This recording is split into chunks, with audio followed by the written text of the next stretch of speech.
best of the best is coming together. There's no more what ifs. We're all one league now. Ready to shut it off. I'm #1 in the building. There's no more talk. Put up or shut up. We'll see who the top dogs is now. Strap it up and line it up. Joining forces means more power. Delirium in D.C. More potential. More reach. Unbelievable. Look for a chance to play ball, man. A chance to show that you still got it. The hunger is unreal. Helmet goes on. Nothing else in the world matters. Tell them I'm ready. Whatever they want, 'cause I'm ready. A league that pushes the envelope. Oh, baby. And opens the door to living the dream. I've been an underdog my whole career. Football is kind of my last resort. If I could just get this one little break. Brace the moment, man. This is as fun as it gets right here. United, they stand to stake a claim to springtime for America's favorite game. Are you ready? Yep, I'm ready. We know we ready. Yes, sir. Ready to run it back. Hell yeah, I'm ready. For a new era. Let's go. New challenges. Best in the nation. A new beginning. The time is now. Line it up, Playboy. Let's do it. I can't wait to see you guys play. Are you ready? This is the United Football League. Just don't blink.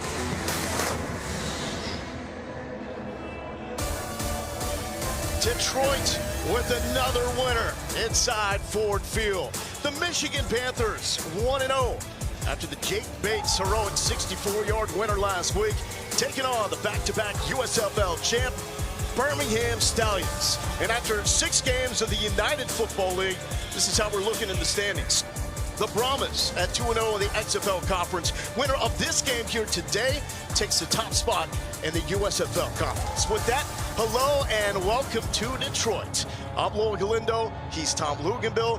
Harry Douglas, Caleb Burton joining us from the field in just a moment. Tom, yesterday was absolutely nuts. San Antonio somehow wins with 12 points in the final minute of the game for a comeback victory. St. Louis doing the same with a walk-off field goal in front of 40,000 rabid football fans. What's the story here today?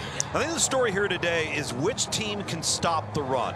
Both of these football teams are really talented up front, really on both sides of the football. But when you look at the rushing attack for Birmingham, it's been a three-headed monster. C.J. Marable, Ricky Person Jr., and the X Factor, that man right there, former Kansas State, Nebraska quarterback, Adrian Martinez, brings a unique dynamic to Birmingham's run game. Now, a week ago for Michigan, they didn't have to defend a runner at quarterback with St. Louis's A.J. McCarron. Today, they're going to have to defend not just Matt Corral, but also Adrian Martinez. Will be a tall order for the Panthers defense. And Corral got hot against Arlington, completing 9 of his last 11. For more on the Stallions quarterback, here's Harry Douglas.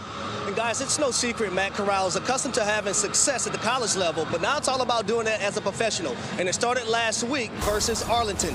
39 situation versus the blitz. Matt Corral says no problem as he completes it to the tight end. It's all about ball placement. And he's also a dual threat quarterback as he extends the play and finds his guy for a score. And last but not least, I love this the most.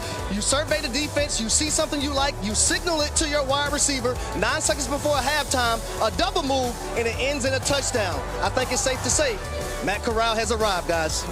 And Tom, he has been on football fans' radars going all the way back into high school when he was in the ESPN 300. Yeah, here's my look back here. You heard Harry say it, a dual threat quarterback, the 6th ranked one in the class, top 100 player in the ESPN 300 out of the 2018 class. He keeps plays alive. You heard Harry talk about being a dual threat. He is, but he wants to throw ultimately. So, and that's when Adrian Martinez comes in to spell Matt Corral, makes this Birmingham offense dangerous. Doesn't matter the quarterback for that team, they are rolling. But they're running into a Michigan Panthers team that's got a little magic. E.J. Perry did enough to set up the Panthers for an opportunity to do this. Jake Bates, 64 yards. He did it twice. You couldn't ice the man through the uprights. And it is Jake Bates' time. Kayla caught up with him earlier in warm-ups.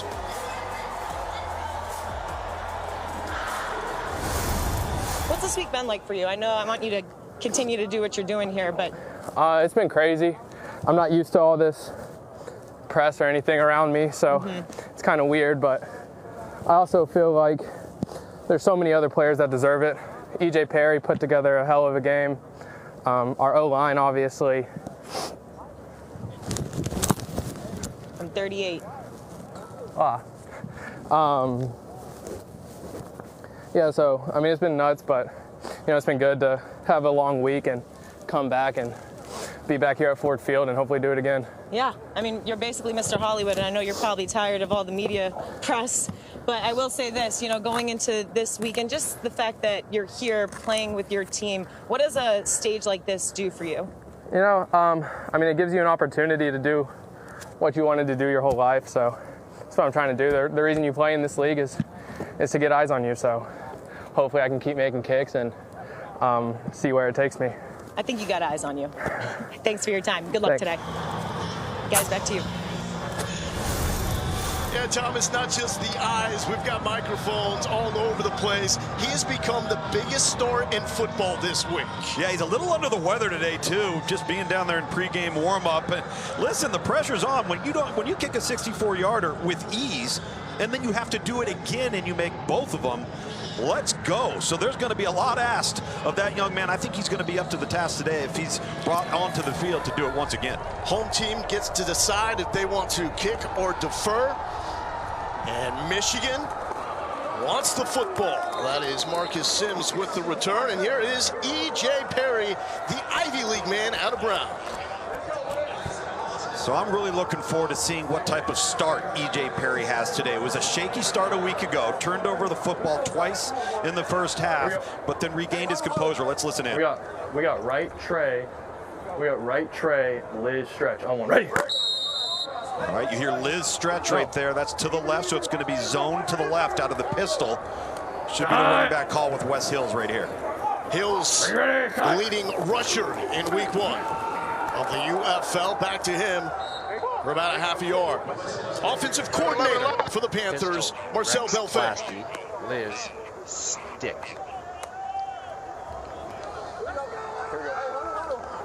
Pistol, Rex Clasty, Liz stick on one. Ready? Belfay was one man over in that shot. So they're going to do a little zone read action here, try to hit the stick route.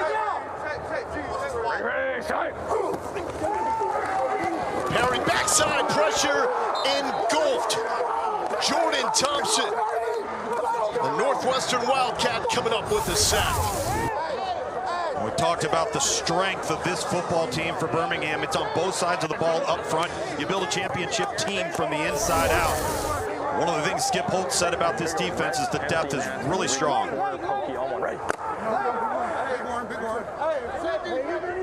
Stallions took a little step back defensively last year. They have reloaded in the UFL dispersal draft. Here's Perry on a 3rd and 16. Tipped at the line of scrimmage, picked off. No, an offensive lineman ends up with the football, but we do have a flag down at the 16. Illegal hands to the face offense.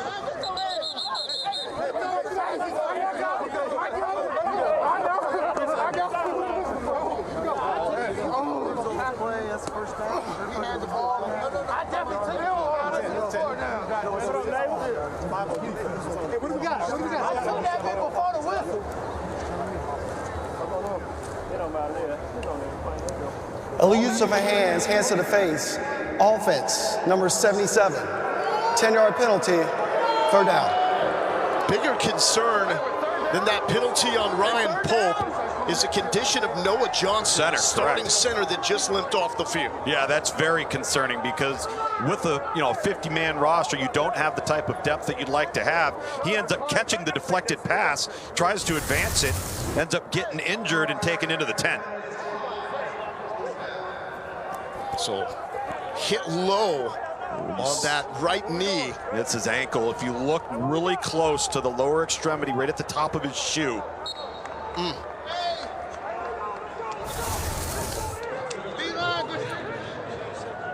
So the Kansas State Wildcat now is in the tent getting checked out. And the Panthers will have to punt it away to the dangerous and electric Amari Rogers out of Clemson.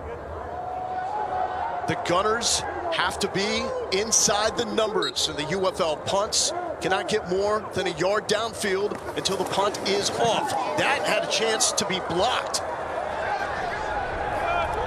from the 20. And brought down at the 30. is Amari Rogers.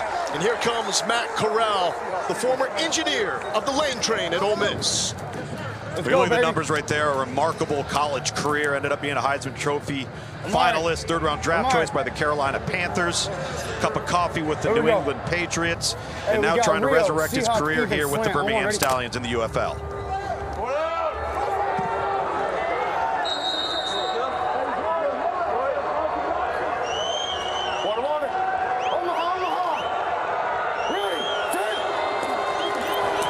To C.J. Marable on the opening carry. And Marable out of Coastal Carolina, the small pickup. Skip Holtz, the head coach, calling the plays. I tell you what, go Razor. Florida 37 spoon. Razor, Florida 37 spoon. They're in too deep here, huh? Yep, okay. Razor, Florida 37 spoon, staying in two, huh? Okay. Mike is out of the box. He's not coming down. Corral to throw for the first time, going back to Marable. And Marable is brought down after 1 yard. We'll set up a third down. Corner cat. Hear that phrase, corner cat? That's going to be a corner blitz coming off of the boundary, which is the short side of the field. What Michigan just did there defensively. That took Matt Corral over to the running back. We got Ross. Florida on. Gemini safe. Gemini. Stallions 8 of 12 on third down last week against Arlington. Best in the league.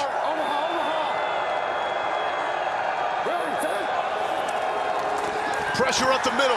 Corral gets out of it.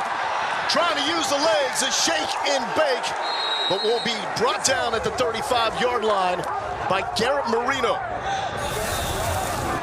This is a really good job by Matt Corral. You're going to see number 5 get into the linebacker with a free rush between the A gap. That's between the guard and the tackle. And Matt Corral does everything he can just to extend the play, keep it alive, and avoid taking a negative play. You see the face mask right there.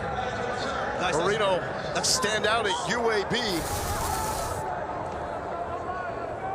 Listen, I know it's early, it's the first quarter, but you do have a challenge. You see that little red chip at the bottom of the scorecard there. If you think there was a penalty, if you're specific about it to the officiating crew, they will go in and see if that should be a penalty. And Dean Blandino is standing by in the U.S. Army Command Center. They went cover two. They brought the corner cat on. Yeah, on the 37. Yep, they showed 2. They went cover 2, then they brought the corner cat, and then on there they went cover 0 on third down. Shit, I gotta be able to take the safe in.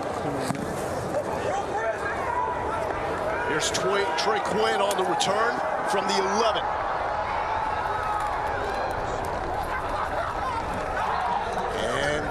Michigan Panthers will be backed up for drive number 2 after a quick 3 and out.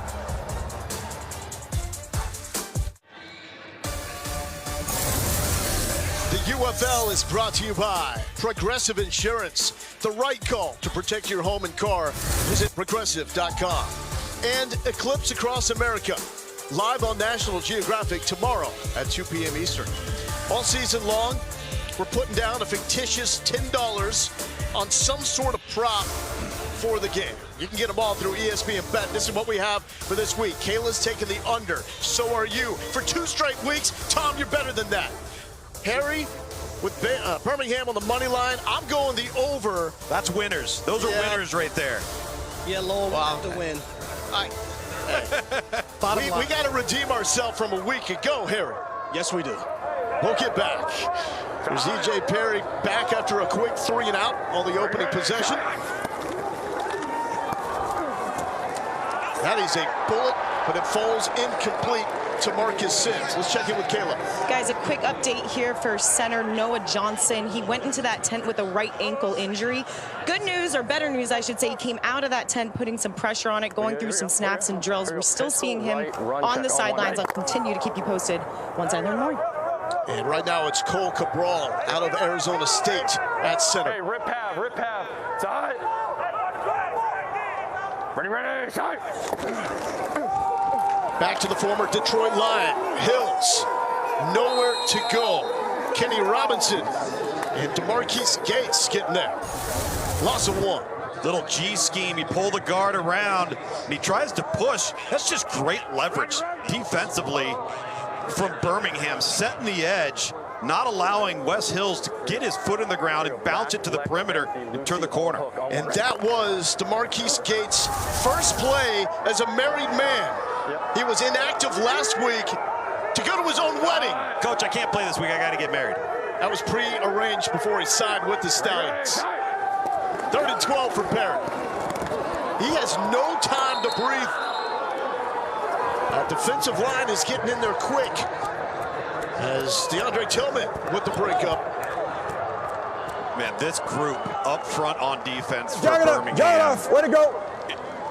is a real problem. As you see Mike Nolan there, the head coach of the Michigan Panthers, former San Francisco 49ers head coach, a wide variety of experience throughout the NFL and the college ranks, trying to see if he can get his offense on track. This defense on Birmingham's front group of about rotating 7 to 8 guys, really, really talented.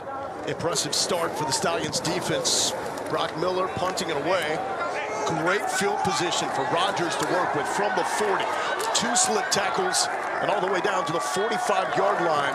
So much better field position for Corral to work with. The UFL season continues next week with these games. Saturday, the Defenders square off against the Renegades at 1 Eastern on ESPN. Then the Showboats take on the Stallions at 7 on Fox. Showboats coming off heartbreak yesterday against the Brahmas. Sunday, the Roughnecks and Panthers kicking off noon on ABC. We'll be there for that game with the Battlehawks and Brahmas following right afterward. ESPN and ABC games can also be seen on ESPN+.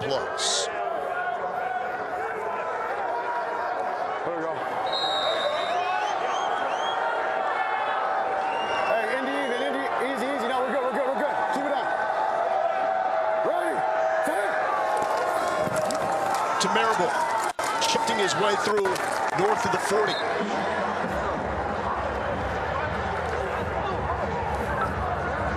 Here we go. Let's go Lou. Here we go. Let's go Lou. Let's go Peyton Odd. Move, Peyton Odd. Lou, move, Peyton Odd. Let's go on 2 here. On 2. Lou, Peyton Odd. On 2. Ready?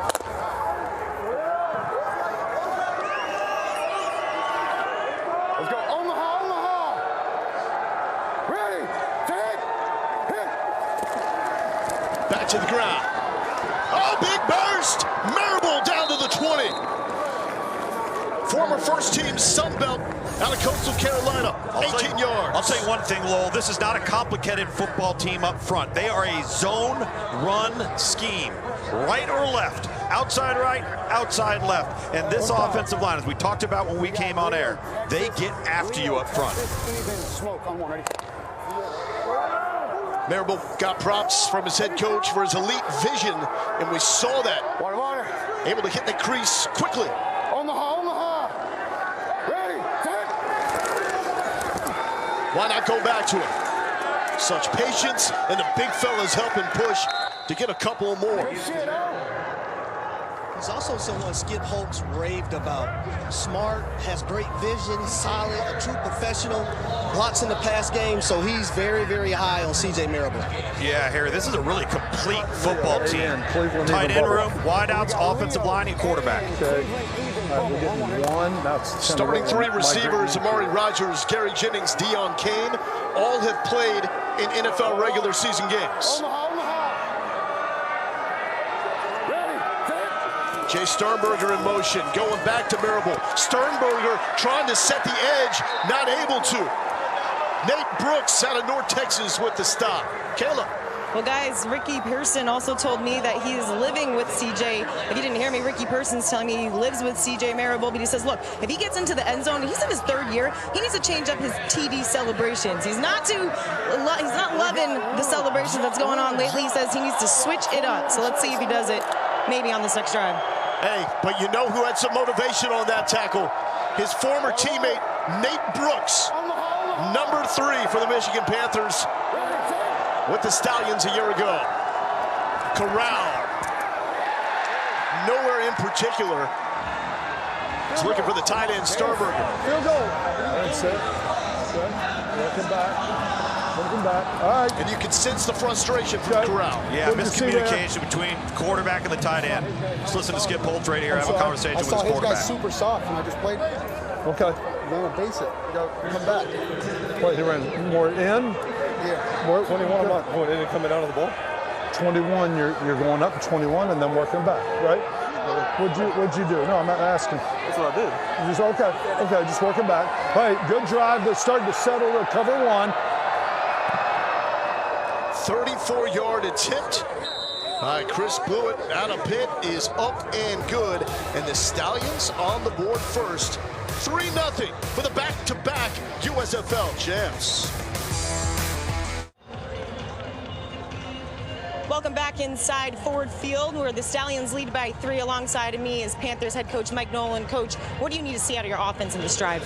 Well, certainly we need to move the ball, convert some third downs and get to the other side. Right now it's been a field position battle, and obviously we've come out on the short end of the stick, and they got the 3 points. So hopefully with this return and an offense, we get down on the plus side of the field, maybe get some points out of it. Thanks, Coach. Thank you. Tom, big point of emphasis this week for his team, success on first down. Yeah. Haven't seen it in 2 drives. Yeah, you haven't seen it in 2 drives because you got to stay out of 2nd and 3rd and long so that your playbook's a little bit more wide open for E.J. Perry. And I think on this drive, Michigan's got to focus on protecting their quarterback so they can get ahead of the chains. So we kick off from the 20 in the UFL. If you have an elite kick returner and a great kick return team, it's a game changer now with this type of kick. Well, there's so much space, yet there's the minimized collision, right? So you have the traditional sense of a kickoff and a safer unit as well. And any kick out of bounds comes all the way out to the 50. Here's Marcus Sims from the 10 going right side, showing a nice burst to the 35-yard line. So a much better start now for E.J. Perry. What does he need to do to get going? Well, I think they need to make some play calls. If they're going to throw it quickly. Get the ball out of his hands so he can get some confidence, they can get some positive momentum, and have more options in the play call on 2nd down. Hey, we're going on silver. We're going on silver. We're going on silver. We're going on silver, okay? Pit on silver. Pistol left trips. Liz stretch on silver. Ready? It's that Liz stretch again, so they're likely hand it off here to running back Wes Hills. Goes to Hills. And Hills picking up 3 yards. The Stallions defense coordinated by an SEC football legend in John Chavis. That's a familiar name. It's 11. It's 11. It's 11. Nickel. 84. Here we go. Here we go. Here we go. Let's go G1 robber. G1 robber. Ricky dagger box on 1. Ready? Ricky. See the chess game here. The chess game here, and that man John Chavis has coached an awful lot of football. Ready, shot. Perry sells high and nearly picked off by Neville Clark. Wow. Former UCF Knight was there. Couldn't make the play. That ball's intended for Trey Quinn, and he just overthrows him. If he drops this ball down to the outside shoulder to number 18 right now, he's got himself a completion. And this happened last week as well with E.J. Perry. Rip, option swap, select on 1. Ready? He just needs to settle down. Liz, it's Lex trip. Marcel Belfay, his OC, evaluates his quarterbacks on 3 levels. Process, accuracy, intangibles. Accuracy not there. Panthers trying for the first 3rd down conversion. A low throw. Did it find the pocket? And yes, that's a first down. Move the chains for Trey Quinn, the SMU Mustang. And former LSU Tiger. TrueLine technology.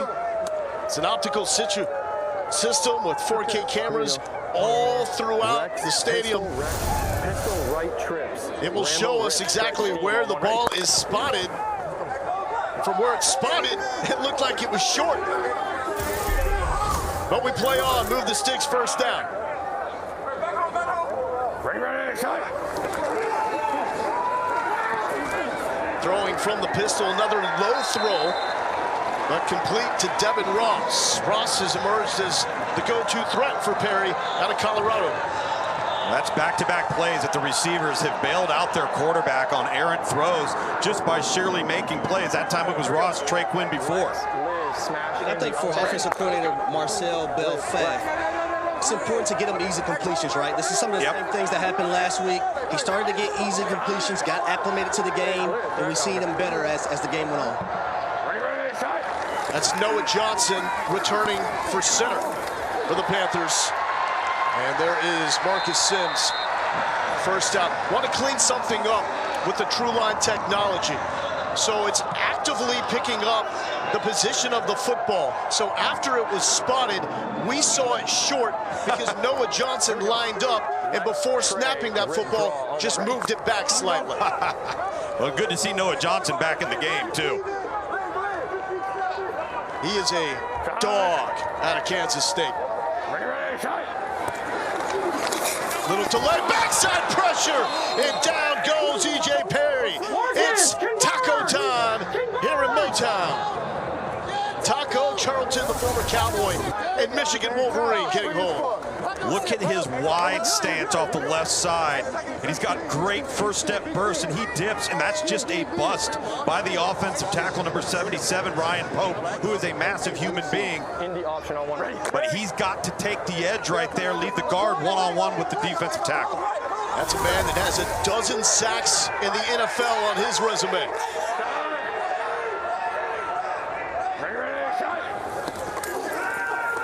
Perry's going to run. This is what he does best. 2 rushing touchdowns a week ago. He's looking for the flag. He gave himself up. There was contact, but no hanky.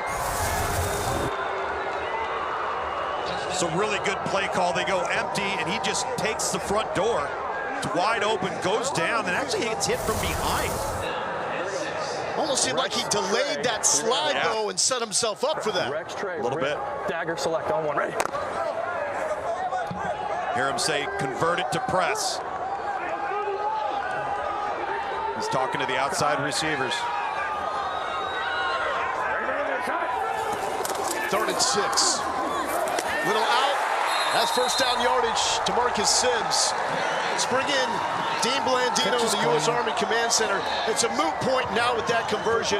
But what did you think on the hit of E.J. Perry? You're always looking at the timing of the slide. Does the quarterback slide early and give the defender an opportunity to let up? That was a late slide. The defender was committed. There was no forcible contact to the head neck area. That was a legal play. I like the no call. Dean, thank you. Here's Hills. Tough sledding up the gut. Stallions defense holds with Jordan Thompson, the first one there. What are we noticing on this drive, guys? Simple, easy completions. Allow your quarterback to be comfortable in the pocket. He was upset with his wide receiver, Mims, on that sack, though. He was blocking when he was trying to throw the football to him. Trig, Ripper, crosser, corner, our option on the right. Yeah, and Harry, he's been a lot more accurate, too. I think he's, like you said, gaining confidence, settling in a little bit. They've got to come away with points here. 10th play of the drive. Nate McCrary checks in at running back. Looking to McCrary. In and out of his hands. He felt Kiaba Tizino breathing down his neck. And Tillman had the pressure on Perry. Really good awareness from E.J. Perry there. He knows he's got a free rusher coming off the left side to his face, so he's hot. He's got to get the ball out to the back, and he does in an accurate manner. That play's got to be made. They should find themselves right now in 3rd and 2 instead of 3rd and 8. And that brings us to the end of the first quarter. The under is looking really good once again. That total is 41.5. We got 3 points on the board after the first frame of action.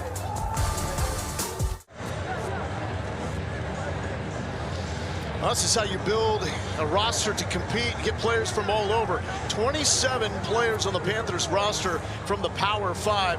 You look overall what they did after college, you have more than 20 players on this Michigan roster that have at least played a game in the NFL. That's not counting guys that were on the practice squad as well. Yep.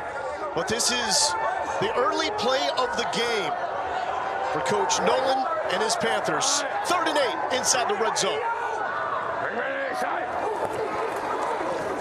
Perry, someone, oh, And that is the game changer by A.J. Thomas. Playing back home, the Detroit, Michigan native that led Detroit Jesuit to a basketball state title back in 2016, saying, this is my house, my city. And this is unfortunate because this ball's tipped at the line of scrimmage. They've got the man-to-man look that they want. The crossing route, he's going to get the first down, and instead it's tipped at the line of scrimmage. We keep talking about this defensive front for Birmingham. If you can't get to the quarterback, get your hands up. You deflect the football, goes behind the target, and Birmingham on offense is in business. Third tip ball at the line of scrimmage, and this is what we expected. Adrian Martinez now in a quarterback for Birmingham. Come on now. That's going to be a give to Ricky Person. Let's check in with Herod. I'm here with Mr. Thomas. You're back home in Detroit, man. And you got this interception. Talk to me. Man, just seen him going under me. My dog was working together. And tips and overthrows, got to get them. So just trying to make the most of the opportunity. So that's all I got to say. How good is your defensive line right now, getting their hands up? Man, they're going crazy. That's the reason why we can affect the quarterback and make plays out here in the back end. It's easy when the front four doing the work, you know? So, yeah. Thank you. Martinez back foot to throw. Wide open is Amari Rogers, tiptoeing the sideline for extra yardage. Give him 16 on the pickup. Well thrown ball. Get into the football game quickly in the passing game for Adrian Martinez. And they chip the defensive end right here, and they run a crossing route and a corner on the outside. And I think Michigan busted with an over-the-top safety. Somebody's got to widen and leverage against that route. Too much sideline to work for the former Clemson Tiger and Green Bay Packer. Martinez started his career at Nebraska, ended it at Kansas State with a Big 12 championship. Electric with the wheels. Arm not bad either. That's Ricky Person trying to get to the edge, looking for the sideline. More daylight to the 40-yard line. And the NC State Wolfpack with a 17-yard gainer. It's been a good week of events for the Wolfpack in sports. Yeah, it has. It's been a great week for the Wolfpack. And so far, it's also a good start for Adrian Martinez right there. Really just taking what the defense gave him. Michigan decides to sit back, so we're going to take the underneath check down and let him go. That spoon, I want it. 3 carries for 52 yards in the win against Arlington. However, he was on the tail end of his longest run where he came up with an injured lower leg. Could not return to the game. The Skip Holtz wanted to keep him out of harm's way, but he can harm you this way with the legs. He's fine, folks. I'm here to tell you, Adrian Martinez is ready to rumble. Well, this is what we talked about when we came on air. This is what you have to defend as a mobile, athletic quarterback that when things aren't perfect, can do these sorts of things. They catch Michigan and the Panthers defense on the back end with their backs turned to the quarterback, and Adrian Martinez is off to running. And this puts so much strain on your defense when you actually have to play 11 on 11 and defend the quarterback's legs. How about 29 yards for Martinez?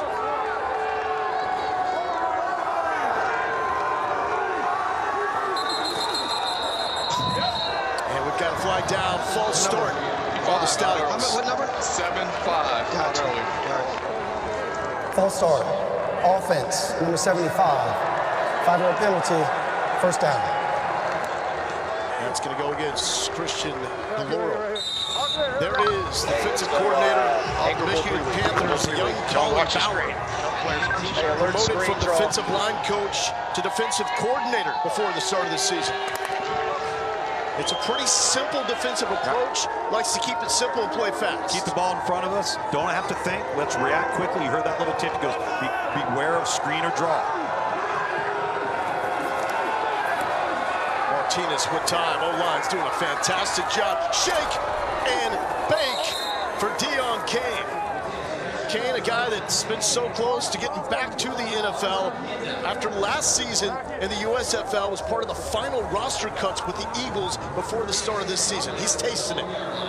Yeah, this is a really explosive group of wide receivers. You know, Coach Holtz keeps talking about how 26 zebra hot. Let's say it real free. Florida 26 zebra hot. Keeps talking about the depth of this football team, and he feels comfortable with anybody who's on the field at any time. So if a guy goes down, he's not going, uh-oh, now we got to play with this guy.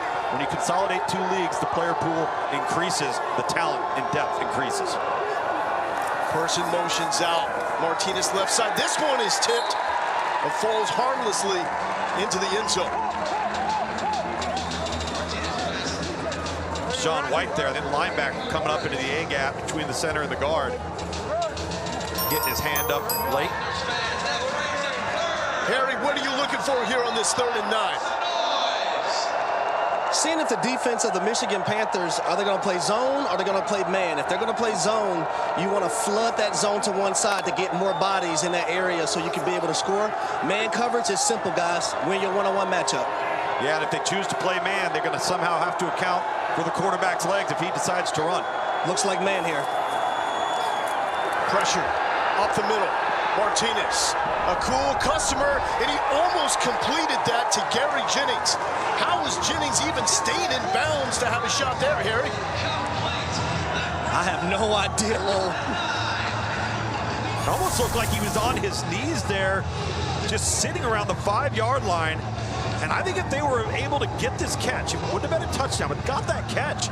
I think Skip Holtz and the Birmingham Stallions might have gone for it on 4th down, instead here electing to take the points. Don't take 3 steps and keep sinking. Coming up. It was a juju. I was trying to look off the guy to throw that slant.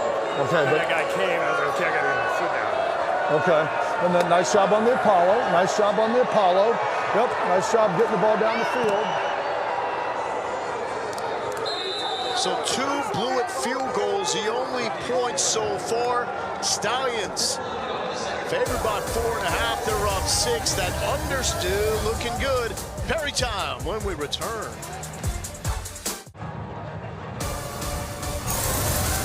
The UFL is brought to you by Simply Spiked, the official spiked beverage of the UFL. Try new Simply Spiked Limeade today. Celebrate responsibly.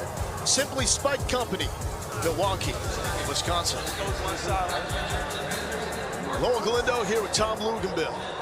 Harry Douglas, Caleb Burton down on the sideline, and Moose is in the house as well. Daryl Johnson, Executive VP of Football Operations, has done a great job working with Russ Brandon with this merger between the XFL and USFL. And talk to anybody, the product on the field is the best we've seen in spring football. And that's what the coaches have echoed each of the last 2 weeks when we've spoken with them. Deep kick. Marcus Sims. Right eye. Let's go all access now. They are going to stay to that side. If you want them this side, you got to change them. Florida, you got to change it to it, which to the back, I don't know how much we would do. Back to the left was uncovered. Running back? Running back. Outlaw 37, brought them both. Nobody was on that back. Okay, well, what I saw from here, I'll see it on film, but good drive. Couple things. The hot stuff, don't take 3 steps. Meanwhile, the Michigan Panthers had made a change at quarterback after E.J. Perry throws his 3rd interception of the season. The former Bayou Bengal LSU standout Danny Etling now making his first snaps of the season. Yeah, you know, listen, this is how Michigan started a week ago. They struggled, didn't settle in as quickly as they'd like to or get off to a fast start, but they hung in there with E.J. Perry. Now, you've got a quarterback coming on and taking on a defense that's already batted 3 balls, has 2 sacks and an interception. They got to get some momentum going here on offense. Also not getting the running game going. As Etling taking a shot, and he overthrows Marcus Sims. Looked like there was an opportunity for a big gainer there. Because I think Danny Etling had to rush that throw just a little bit. He had some heat in his kitchen. Got the ball off, and if he'd thrown it and led him to the outside, Marcus Sims just couldn't locate the football. Yeah, it was a great route. We call that a pylon route, right? Yeah. Go to the pylon. Quarterback just has to give him a little bit more air on that football so he can run underneath it and corral it in his basket. Etling started his career at Purdue, transferred to LSU, was a 7th-round pick by the Patriots. Active for 1 game in the NFL with the Falcons in 2019. Did not get a snap in that game. 3rd and 10. Three-man rush, flushing Etling. He's a very athletic quarterback. Slips a couple of tackles. Ball is out, and it's scooped by Kenny Robinson Jr. Second turnover in as many drives on the Michigan Panthers. Can't have it. And it was Tillman who forced it out. Look at the effort. This is two defensive linemen, number 50, Jonathan Garvin, number 99, Dontre Tillman. Look at them running to the football, how far downfield the quarterback is in the defensive front, and the sheer effort is exactly why this team has been a back-to-back USFL champion. Not only are they talented, they're fundamentally sound, and their guys play hard. Kenny Robinson, spring football success story, was expelled from West Virginia in 2019. Instead of transferring, went to the XFL, played in 5 games before COVID wiped out the league, and then was selected in the 5th round of the draft by the Panthers. Adrian Martinez back out there for his 2nd straight drive. Rhythm throw there to Benjamin Victor at Ohio State. I like what Skip Holtz is doing there, moving the pocket, right? Get him out on the perimeter. Now he could maybe be a run threat. Very patient there from Adrian Martinez. Took what the defense gave him. Now you find yourself in 2nd and short. Ideal recipe.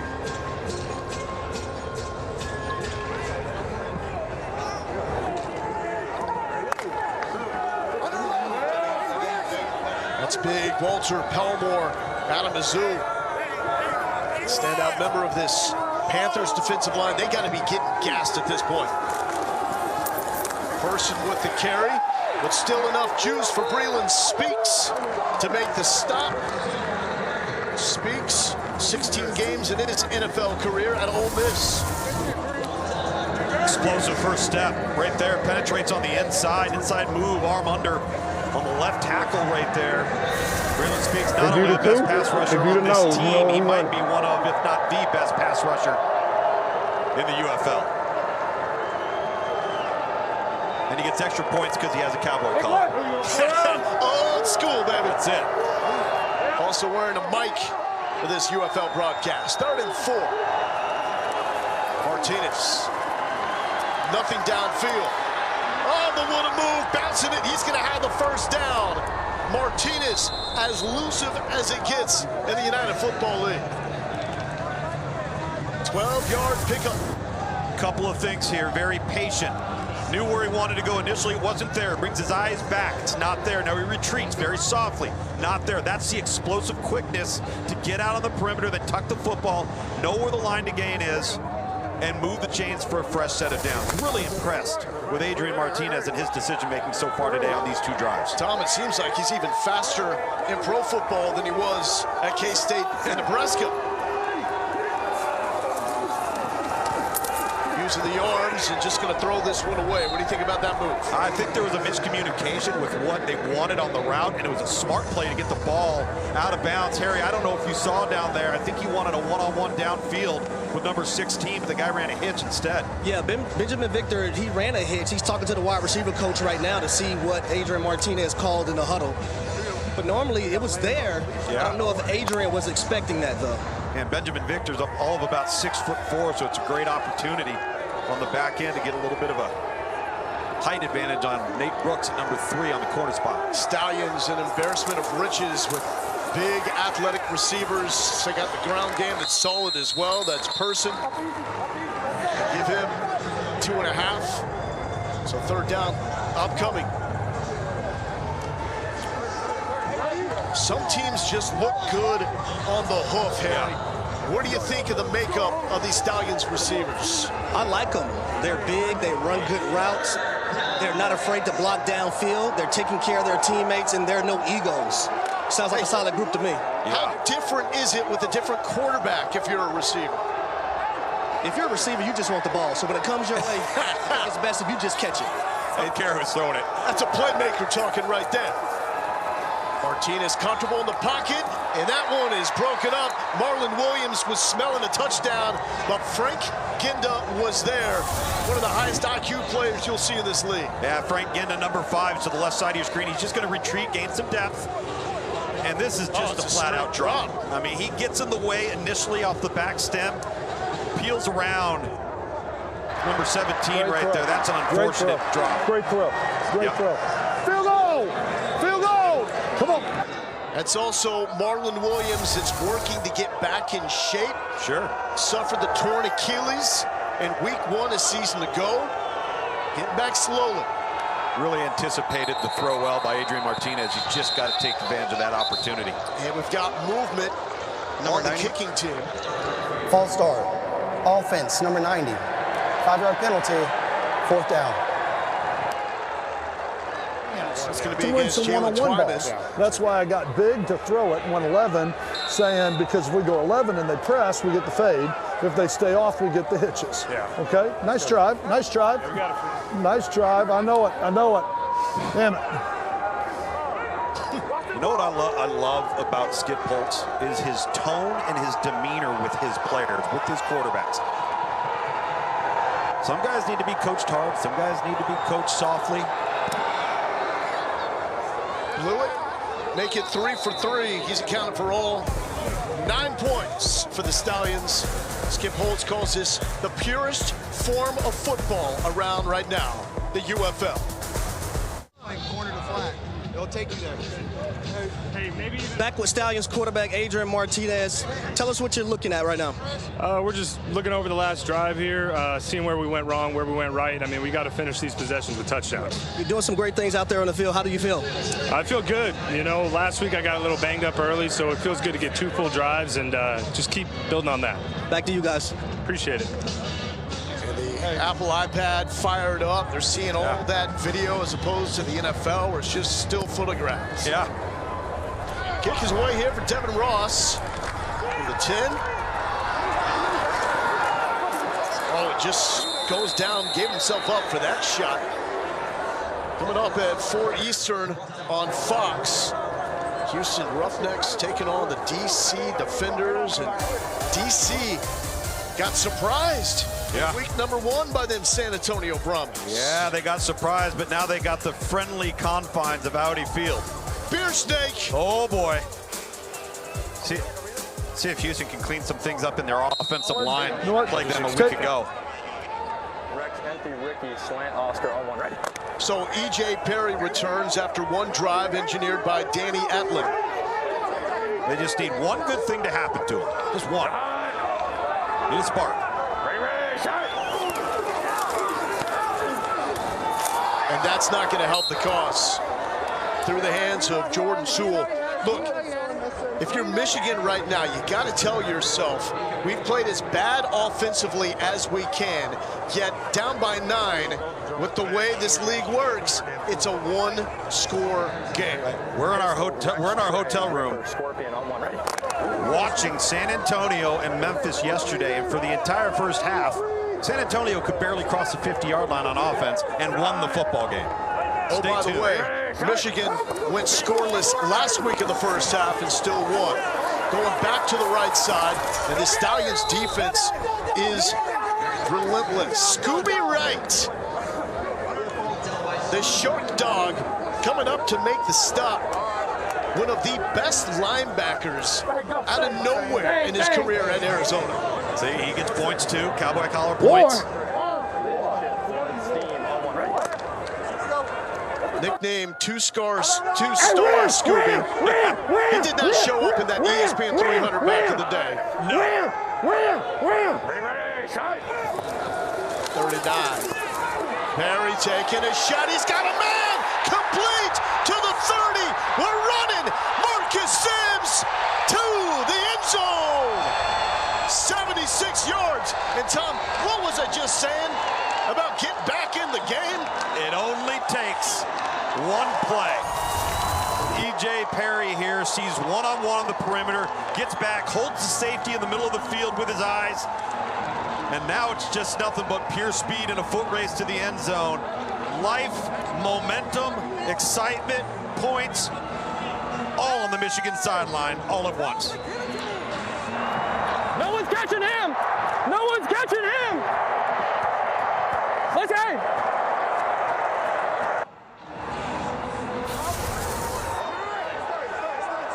He was right. No one is catching Marcus Sims. 76 yards. The longest play in the UFL this season. Pistol left. Pistol left wing. Liz zone on one. Ready. Ball spotted at the 2. This means it's a 1-point conversion. They're going to run it here. They're going to trust their offensive line.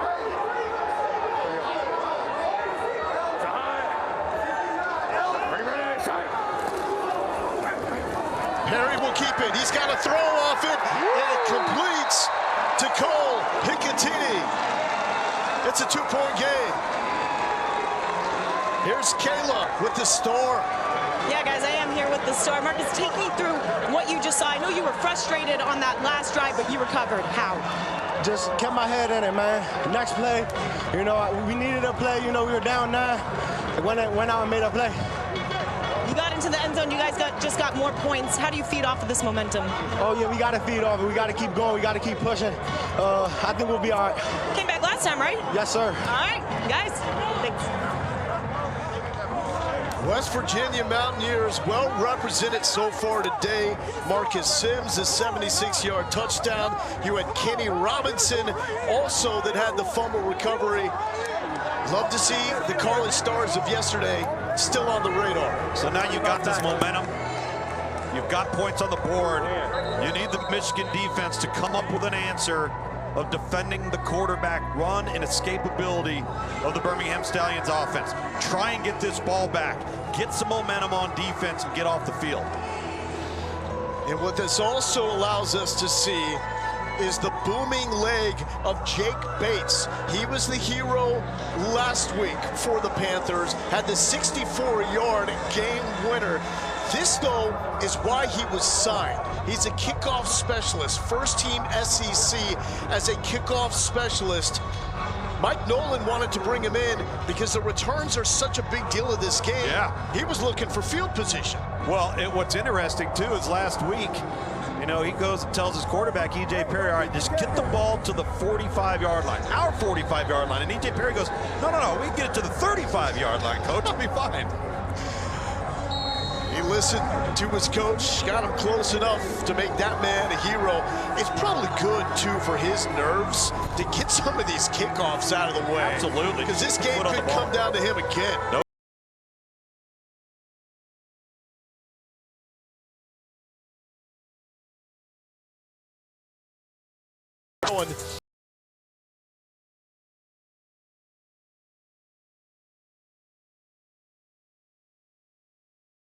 Panthers, and then St. Louis and San Antonio, two of the most passionate fan bases in spring football colliding. Matt Corral now checks back in.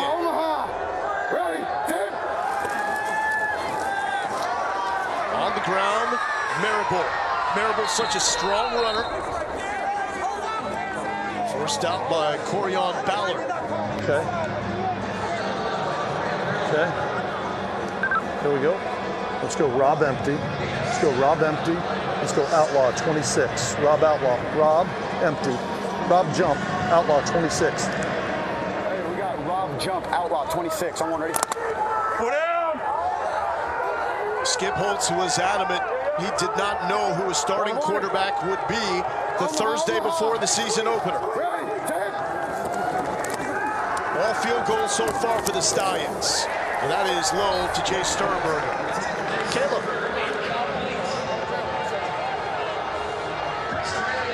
Well, to your point, Skip Holtz says both QBs are continuing to split reps until one really separates himself. He loves that they use a two-quarterback system. Martinez with his legs, Corral with his arm, and that talent. And he says, look, he grades accuracy, reads, and production. Both are able to showcase that.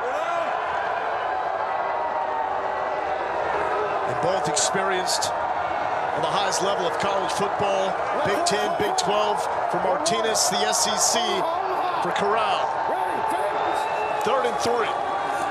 Corral also wants to take a deep shot over the shoulder and incomplete. Looking for Rogers.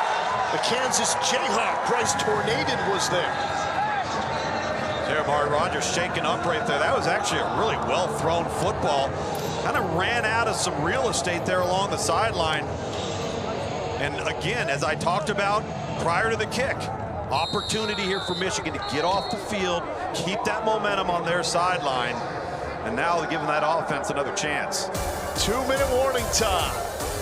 Michigan will get the football back, down by 2.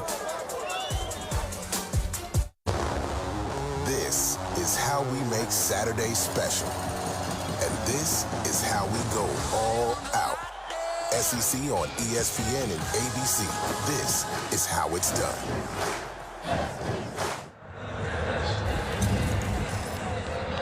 Bring on the best.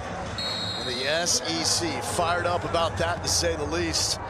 Bo Galindo, Tom Luganville, Harry Douglas, Caleb Burton on the sideline. A 4th and 3. Stallions need to punt this one away.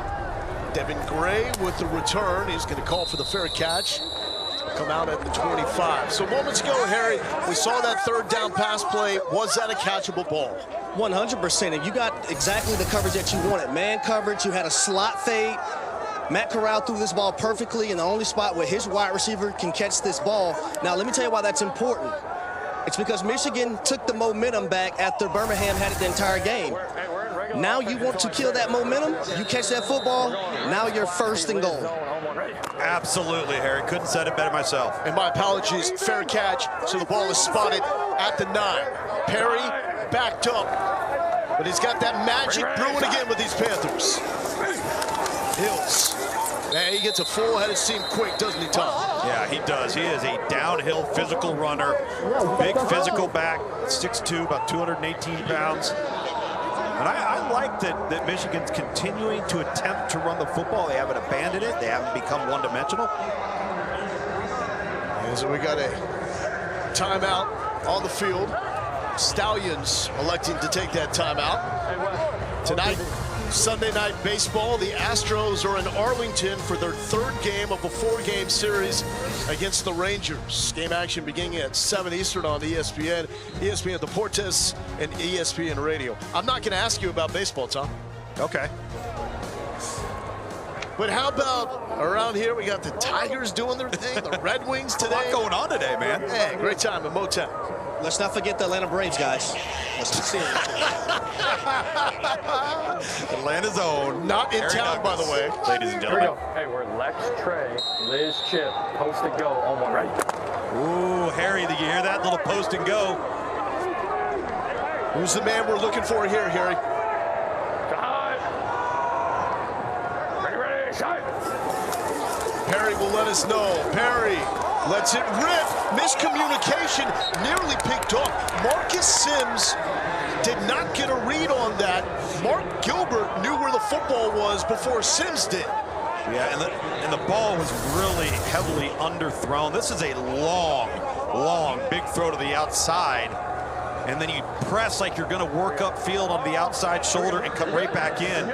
There's just not enough juice on this ball. I would also say, like, when the corner's in off coverage, I want the quarterback to have the freedom to be able to change that route. Yeah, or bend you inside a little bit. That's Gilbert, the former ball hawk out of Duke. Panthers really need a 1st down here. Perry. Bad things happen when you get that much pressure on you. And Perry, it has not been a comfortable pocket for him. So the Stallions will take a timeout.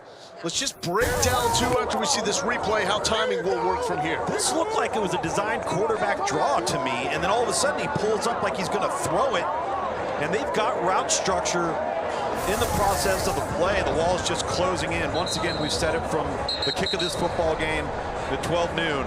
This defensive front for Birmingham is a problem and a handful for the entire league. That was the former 1st-round pick, Taco Charlton, getting in. And Marvin Wilson, once upon a time, the number 4 overall recruit in the class of 2017 that signed with Florida State. Big Marv. Brought up the timing, though. So the Stallions using 2 timeouts here to get the football back. The way the UFL works timing-wise, from the 2-minute warning on, it's going to be college rules. So the clock will stop, the football out of bounds, stop for it to be reset on 1st downs as well. Punting from his own end zone, and this is a short one. Golden opportunity for the Stallions. How about that? The set, he was looking for the outside hitter to finish that one. Yeah. Levante Taylor can't do that. No. He was a former number 5 overall ranked player out of his recruiting class. Also with Florida State. Yeah. 38-yard punt. Skip Holtz, what you got? Imagine their cover 8 is going to be 2 deep, you know what I mean, or 3. What's that? Okay, got you there. Okay. All right, here we go. Let's go. All right, let's go, Rob. Let's go Florida even. Gemini turn. Gemini turn. I got it. Hey, we got Rob, Florida even, Gemini turn. On one, ready? 90 seconds and 1 timeout for the Stallions.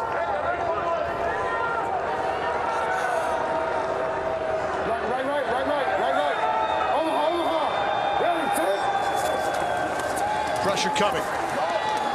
Nearly picked off. Nate Brooks almost had one against his former team. Former semifinalist for the Thorpe Award out of North Texas almost got it. Well, Nate Brooks all over this route, and the defenders for Michigan do a really good job of switching duties based off of the route structure and the route combination. We got Lou, Celtic, 38, Toby. Lou, Celtic, 48, Toby, stop. On one, ready? There we go. Was that Luke's? Was it Tom Lugan? That was Lou.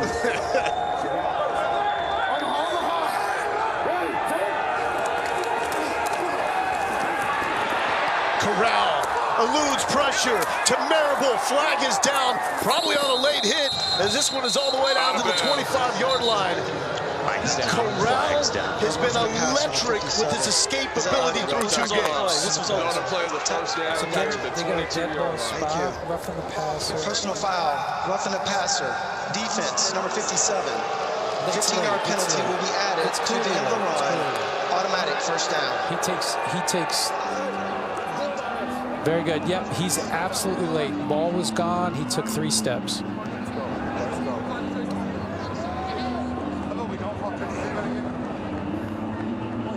So you heard from Dean, absolutely was late there, was Speaks. What stands out about that play from Matt Corral is his ability to regain vision of the field. He's under duress.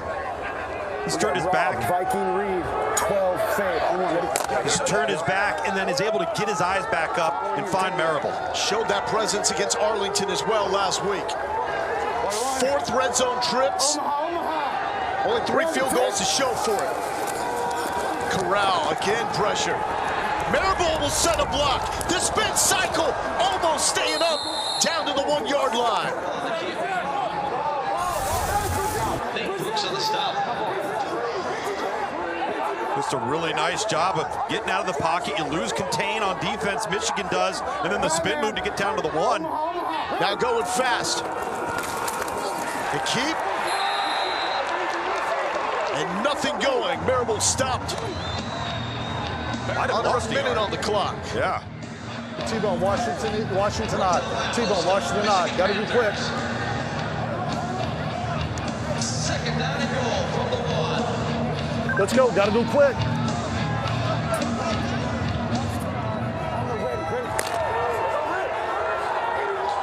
Oh, the old school T formation coming out.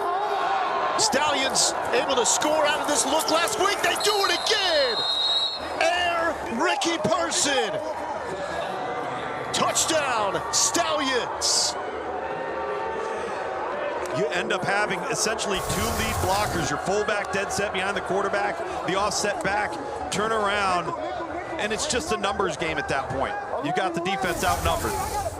Old school football junkies loving that. The T formation followed the single wing in college football. Part of Leahy's lads' legacy up at Notre Dame. Precursor to the wishbone and almost an homage to Skip's Pops Lou, who was known to run that triple option attack back at Notre Dame. Rex, Diamond, 24 switch, zebra hot. On one, ready? Lined up from the 5-yard line. This is a 2-point conversion to make it 17-7.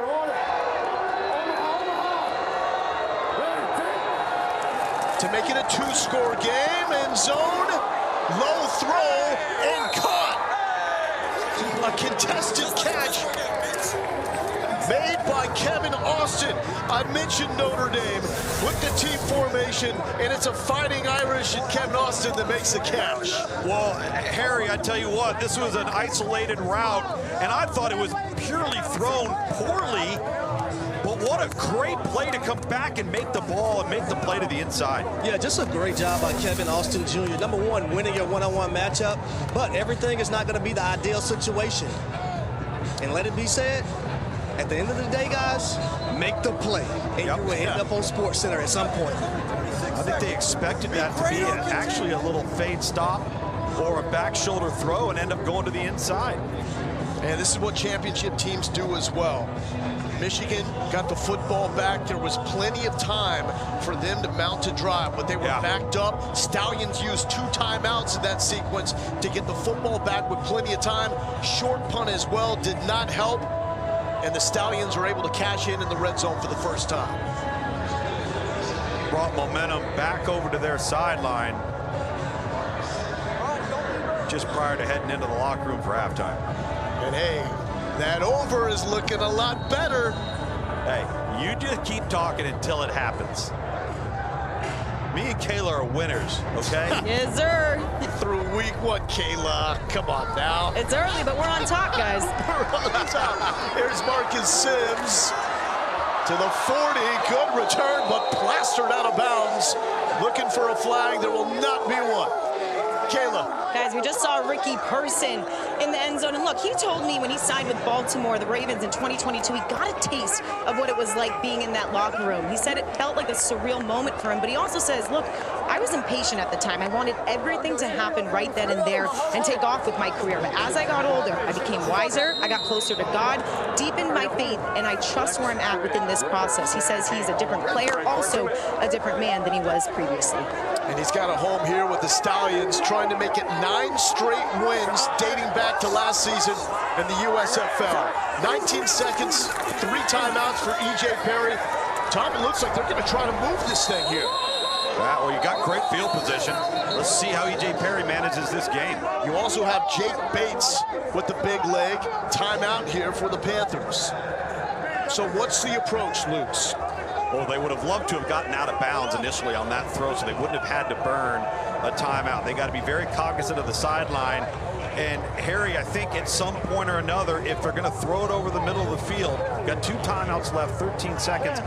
They know they don't have to get too far because of the leg of the kicker and Bates. That's the luxury of Jake Bates making that 64-yard field goal. If you're head coach Mike Nolan, you're saying to yourself, all we need to do is get to a certain point and allow our kicker to have an opportunity.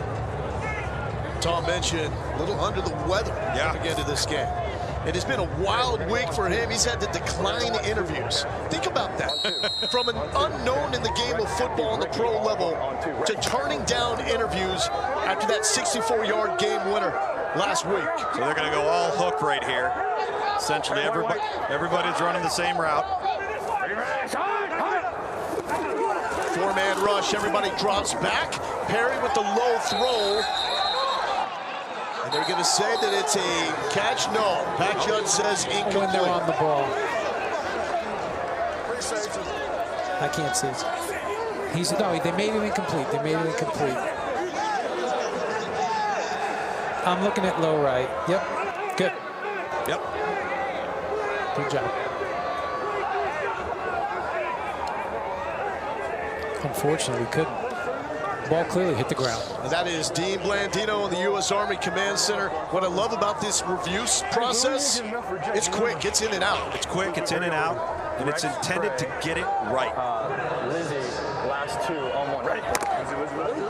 7 seconds left, got to be careful here. Can you try to get this around the 40, 45 to set up Bates for another ball? Stallions again drop. Hills has to get to the sideline, and he does. So here we go. You want it at the 45, you got it at the 44. And there's a buzz. There's a buzz right now in this building because they want Bates.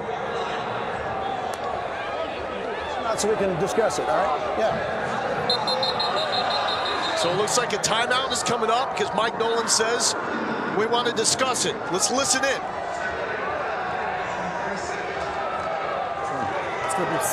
Hey, Jake, where's Jake? Jake! How far is it? Huh? 62. Jake! Do you want to do it? 62? Do it. 62.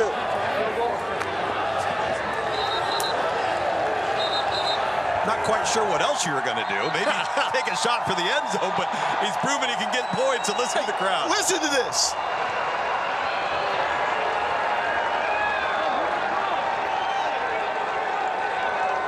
The same building where Justin Tucker hit from 66. Same place Bates hit from 64. How about a 62-yarder?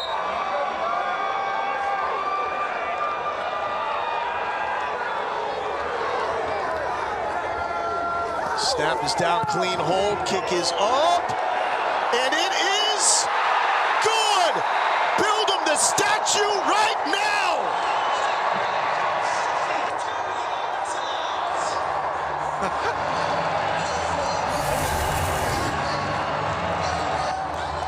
I don't even think he thinks about it, Lowell. Hey, that's a 25-yard field goal to him.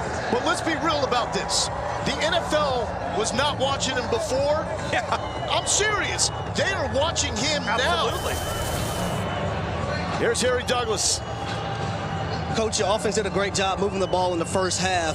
You finally capitalized on that last drive and got a touchdown. What has to be better moving forward? No, we got to be better in the red zone. We're down there. We've kicked 3 field goals. We got a couple drops. But I like the way that we're executing and moving the ball into the 20, into the red zone. We just got to capitalize on it and get the ball in the end zone, which we're able to do at the end. And, defensively, I think we're doing some good things. We gave up the one big play, and compliment them the last play, of the half. They got a great kicker. He's doing a great job. It's fun to watch. Thanks, Coach. I appreciate it. Thanks. And here's Kayla. Yeah, hey guys, here with EJ Perry. I gotta ask you, Jake Bates, he continues to show up. What are you loving from your kicker right now? Yeah, it's awesome. Poise, control, way to respond. We had a poor drive on the offense. He picked us up. We love that. We love getting points on the board before half, and we got to continue to do that in second half. You connected with Sims on a great ball. How do you find more consistency within this offense? Yeah, it's just taking what's there. They played press man on that play. We get the guy that we want on it, and in those other situations, I got to throw better balls and complete more balls. So, thank you. United Football League. It is a league of opportunity. And that man, Jake Bates, picking up his toys, taking them to the locker room, or maybe just getting ready to get some more kicks in. Stay hot, young man. Stay hot.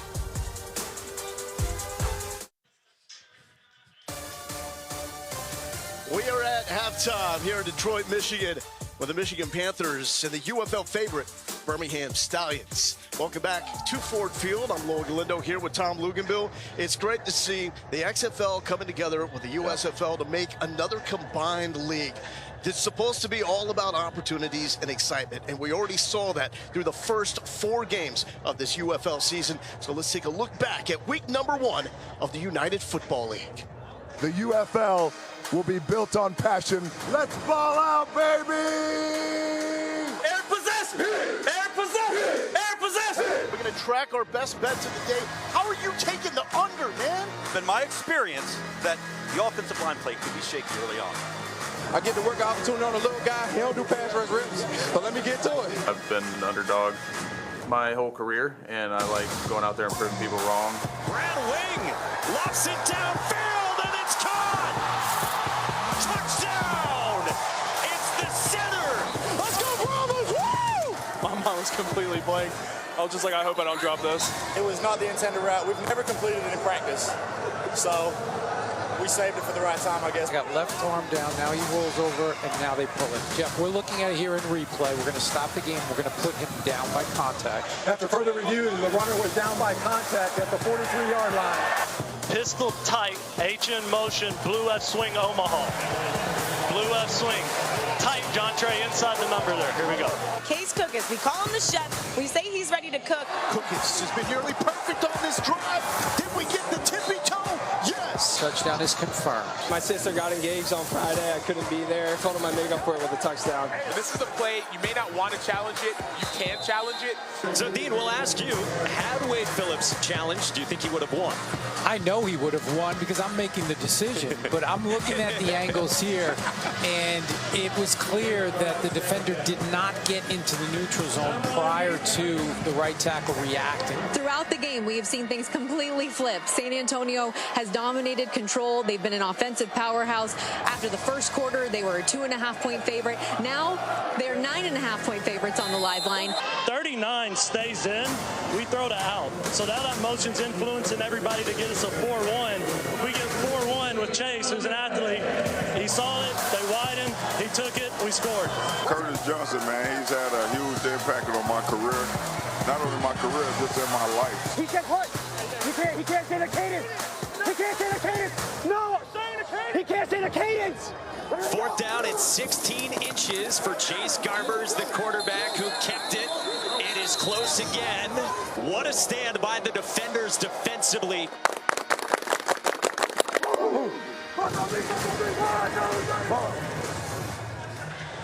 But, Tom, you know what we missed in week number 1?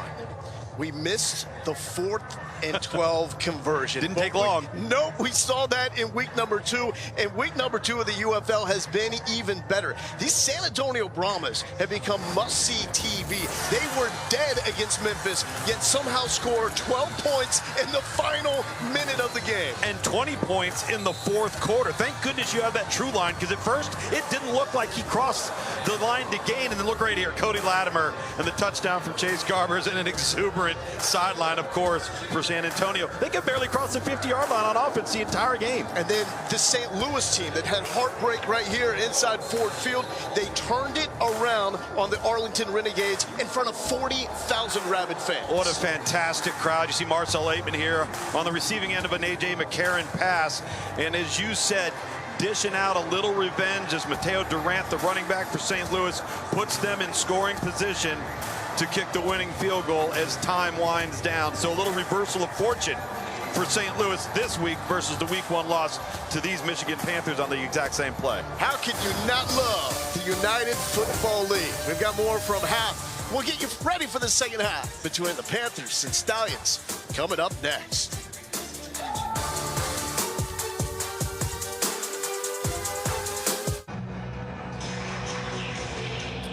Welcome back to Detroit, Michigan. Halftime here between the back-to-back USFL champs, Birmingham Stallions, and the Michigan Panthers, a team that, quite frankly, a lot of people are sleeping on here in the UFL. Stallions up 17-10. Lord Galendo here with Tom Luganville. Here's Harry Douglas with the Stallions quarterback, Matt Corral. I'm here with quarterback Matt Corral. Great job at the end of the half, getting into the end zone, getting a touchdown. What was great on that drive that wasn't on previous drives? We just responded. You know, it was next play mentality. We are starting out a little slow, and that's something that we got to get better at, and including myself. We can't wait to get to the last second, because it's never good to start late. So the guys are doing a great job of rallying behind the offense. The defense is doing their job. It's just offense just needs to play cleanly, more clean than we have been, and we'll run away with this. But we got to just keep doing the little details and honing on that, because it is the little things that's killing us right now. Thanks, Matt. Thank you. Alongside Panthers head coach Mike Nolan. Coach, I just heard you give a very passionate speech to your team. What'd you tell him? Well, basically, coming into the game, we thought it would be a more evenly matched game, and I still believe that. And that's, we aren't playing to our capabilities, I guess you could say, and Birmingham's doing a very good job, and we just need to, play a better game, basically. What do you want to see from this offense in the second half? Well, obviously, we need to keep the ball a little longer than we've been. We keep the defense off the field, and then get some points. We've turned the ball over a few times in the ball game, and that hasn't helped us a lick. Our defense has done a good job, at least holding them to 3 at times. We've had some explosive plays to stay close to this game. It's still only a 7-point game, so this is still a very close game. But we got to go out there and show that we can win this football game rather than just, doing what we've been doing the first half. Good luck. Thanks for your time. Thank you. Appreciate it. And Tom, I'm with Coach Nolan there. I mean, the team has not played great football in the first half, but they are right where they need to be, just down by 7. Problem is, this is a Birmingham Stallions team that's absolutely rolling. They were the favorite to win the UFL, trying to make it 9 straight wins going back to last season and the USFL. Let's now get into our progressive game flow. Take us through what we saw in the first half. Well, it's all about harassment, right? It's all about being disruptive on defense. If you look at the defensive front, led by Jordan Thompson, number 94, Dontre Tillman, 99, Carlos Davis, 96. You see Kenny Robinson, number 24, coming from his safety position to set the edge. You get the turnover right there off of the tip ball at the line of scrimmage. This has been an opportunistic, aggressive defense that has forced turnovers, put their offense in positive field position, and Michigan's got to come up with a way of handling the pressure up front from Birmingham as we take a look at the first half stats. And these are those stats brought to you by Progressive. Turnovers, can't have them. Panthers have 2 of them. If you look at the total yards for the Michigan Panthers, 140. 76 of those came on that bomb to Marcus Sims. So Stallions get the football back. Home team gets to decide, do they want a football, they want a kick, and in the first half, the Panthers wanted the football, so Stallions get it with an opportunity to now add up 17-10. The new total, 48.5. Pre-game, it was 41.5. That's when I took the over. What did you take, Tommy? I took the under. The under has hit so far 5-1, right? 1 game. Yeah. Excuse me, the over has hit in 1 game. That was that wild finish with San Antonio. And how are we doing so far? We'll monitor this all season long. Adrian Martinez here getting the start coming out of the locker room. We saw Corral and Martinez both in the first half. And sticking it on the ground with Marable. Marable was solid in the first half, brought down by Breland Speaks.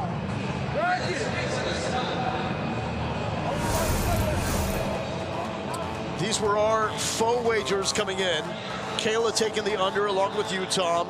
Harry taking Birmingham on the money line. I took the over, and so far on the bottom, you see our plus minus. Kayla and Luke's, you're up. Harry and I so far down this season. I feel like I'm being set up here. Martinez, so good, so elusive, giving himself up at the 45-yard line. And that really has been the spark with the Stallions offense, his legs. No question. And, you know, if you're Michigan on defense, you've got to be able to maintain lane integrity. Don't give them that wide front door. Let's go, Lou. Let's go, Rob Dallas, 50 left. Rob Dallas, 50 left. I went to zone there, huh? Pointed out, looked like it was a zone look. Yeah. Well, he's talking to his coaches upstairs, getting a confirmation on what they saw transpire on the last play. Martinez rolling. 2 Panthers wallop a big hit. And a one-handed tip made by Deion Kane. No flag down, and Martinez took a shot. Yeah, he didn't exactly have a chance to set his feet and get anything behind that football, so he's falling back, taking a shot, throws it high and up for grabs in a one-on-one contest. I don't mind that. Yeah. You've got Deion Kane on the other end there, Harry Douglas, and at least you're going to have a fighting chance for a 50-50 ball. Ludes, I love it. You give your guy an opportunity to make a play. Speaks got in there quickly, out of Ole Miss.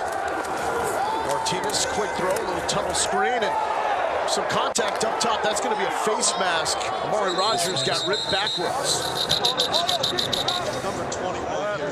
57? Is it 57? 21. 57? I've got low right end zone as well. Left hand on the mask, turns the head to the side. Behind the lines, so previous spot 15. Clearly, yeah. Good looks.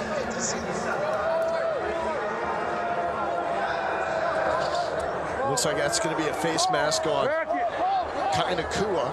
I think it's Breland Speaks. I think it's on number 57, yeah. And he knows it. Yeah. You just go up high, and the closer you get to that head or neck area, and your chances of grabbing something you're not supposed to increase. So some self-inflicted wounds here. It's really been the story for Michigan, and if you're going to beat a team of this caliber, well, the Birmingham Stallions got to be cleaner. Martinez, sideline, quick out, and complete the Deon Cain. Cain, the former Clemson Tiger, along with Amari Rodgers, giving Dabo a reason to watch this Stallions club. We call that free access. If that corner's in off coverage outside, and that's free access for that wide receiver and that quarterback to be able to connect, you take it all day. It's like money in the bank, baby. Never get tired of making deposits. That's it. Pitch and catch, make it easy. No underneath threat of coverage. Just toss it out to the sideline. We've got the Clemson fellas on the bottom of the screen. Cain in 8, Rodgers in 3.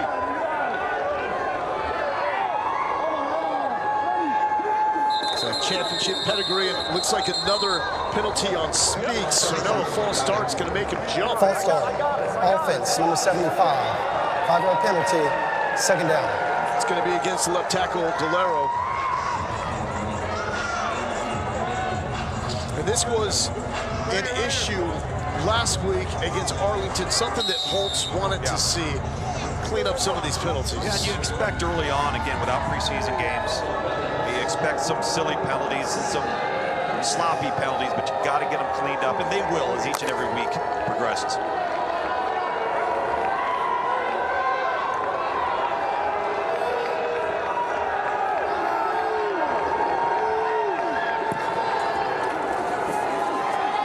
Martinez on the draw, hit hard to the 30. Frank Gendo makes a stop.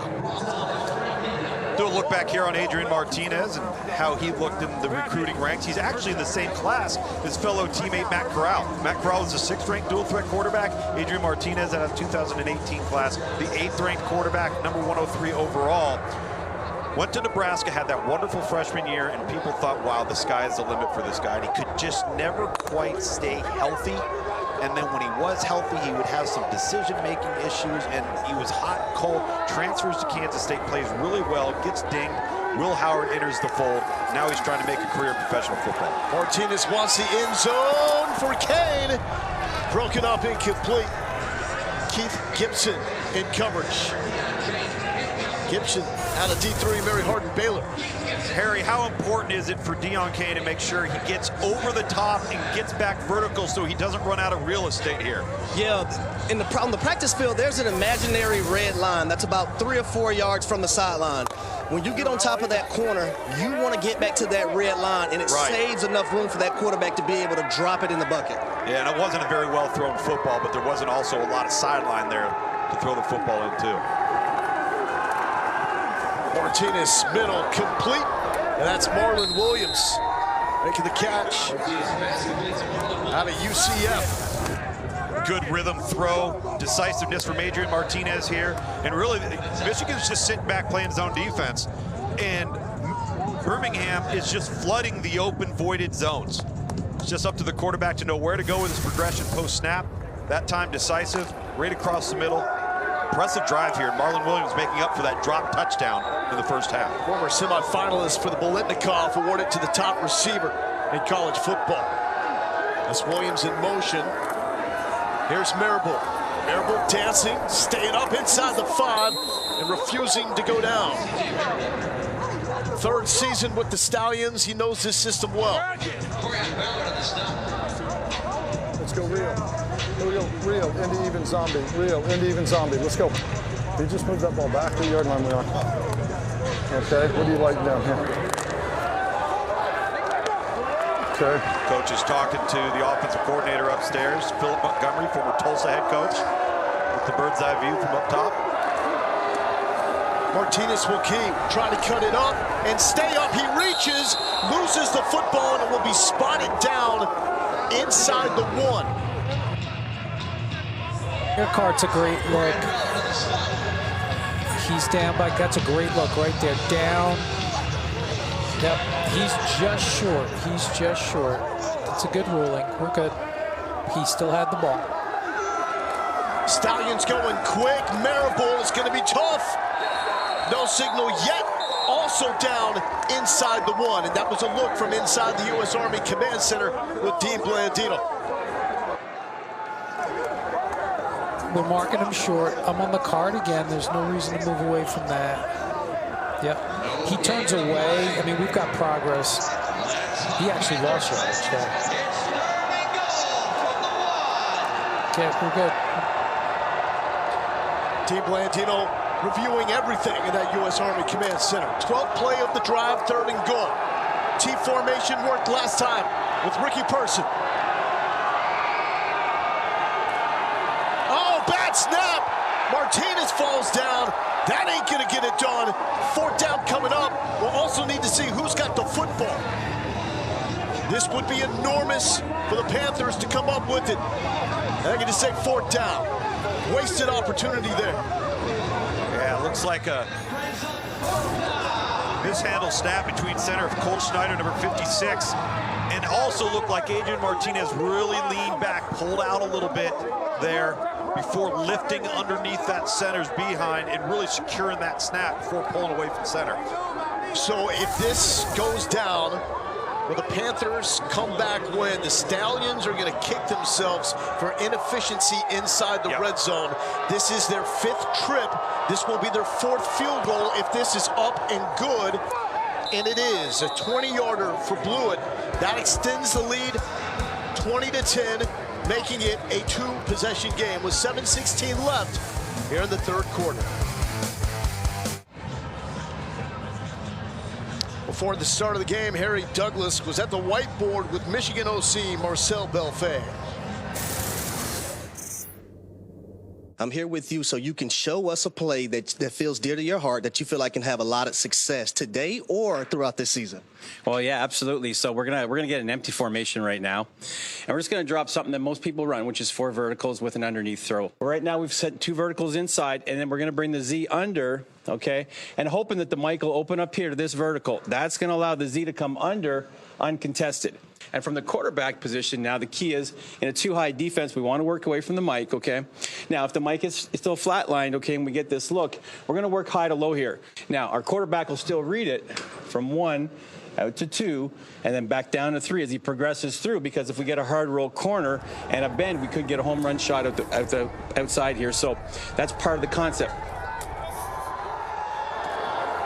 Levante Taylor and the Florida State Seminole with the return to the 35-yard line, and that home run they're talking about. A guy like Marcus Sims let him roll as he had the big play for Michigan earlier, 76-yard touchdown from that man, E.J. Perry.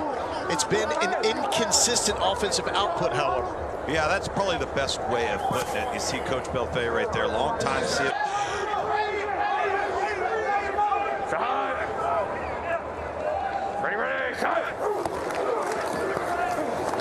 Perry with the dart complete to Jordan Sewell. Here's that communication between Belfait and Perry. Rex Clasty, Liz Zone. Rex Clasty, Liz Zone.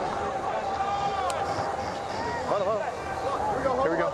Rex Clasty, Liz Zone on 1. Ready. Last time they went with this, E.J. Perry kept the football, and they worked the 2-receiver side to the bottom of your screen. There's the big fella, Hills, trying to stay up. The man out of Slippery Rock. People know all about Slippery Rock here in Michigan. Flag is out on the far side. I got your spot. You're good. I got your spot. Yeah, on the defense. So it's going to be a 15-yard from that spot. Automatic 1st down. All right, got it. 10 yards into play. After dead ball, right? Dead ball, 47. After the play, personal foul, unnecessary roughness. Defense, number 47. 15-yard penalty will be added to the end of the run. Automatic 1st down. So watch from the left. Number 47, Gates. He goes down, and then it's a retaliation shot to the face of Jared Forrest. You put it to the face, it makes it even worse because it becomes more visible. Hey, Rick Gary.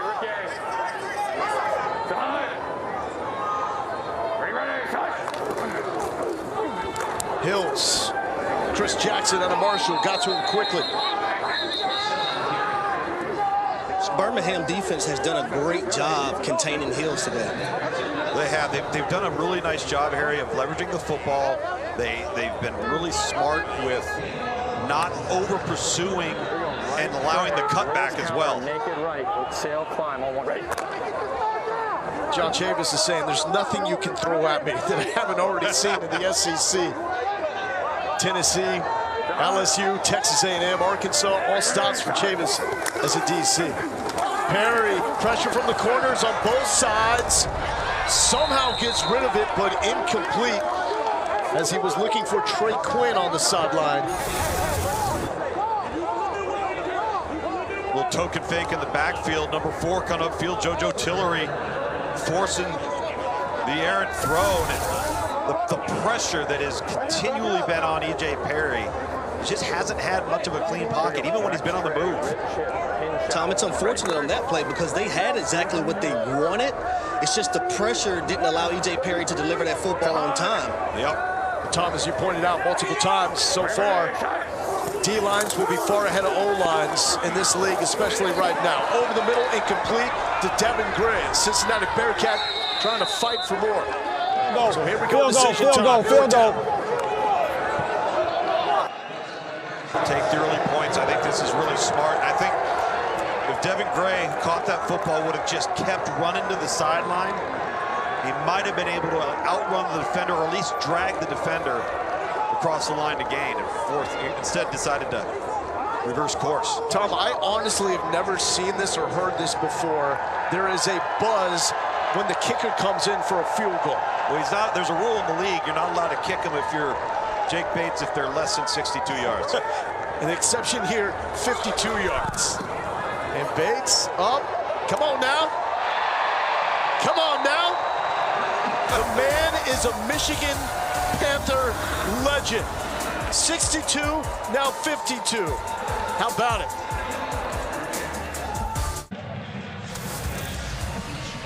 We know this, Jake Bates is everybody's new favorite kicker because that 64-yarder last week to beat St. Louis. So how long is 64 yards? 9.6 limos, about a 747, 27 shacks. And what really summed it up to me is it would take Chris Johnson, former Tennessee Titan grade, to run that distance in 6.7 seconds.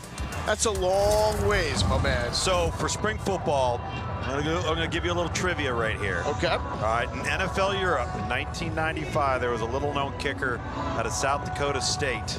And I've never seen anything like this guy except for him. Do you know who that was? I don't know, Tom. Who was it? Adam Vinatieri of the Amsterdam Admirals. Okay, now. Throwing the trivia. It's Gary Jennings from the 10. And Gary Jennings staying up. Elusive north of the 40. But Harry, you know, you were a holder back in your days in college. You're trying to make the case that Brock Miller is the magic, not Jake Bates. Well, it's an entire operation, and one thing I can tell you, those kickers are very, very serious about it. I had a Lou Groza Award winner, Arthur Comedy, and the time that we had to spend on getting the operation right is the real deal. So it's about the snap, it's about the holder, it's about the kicker. It's a team effort, but we do love when the kickers get the praise.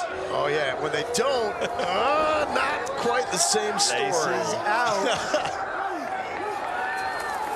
Martinez back in at quarterback.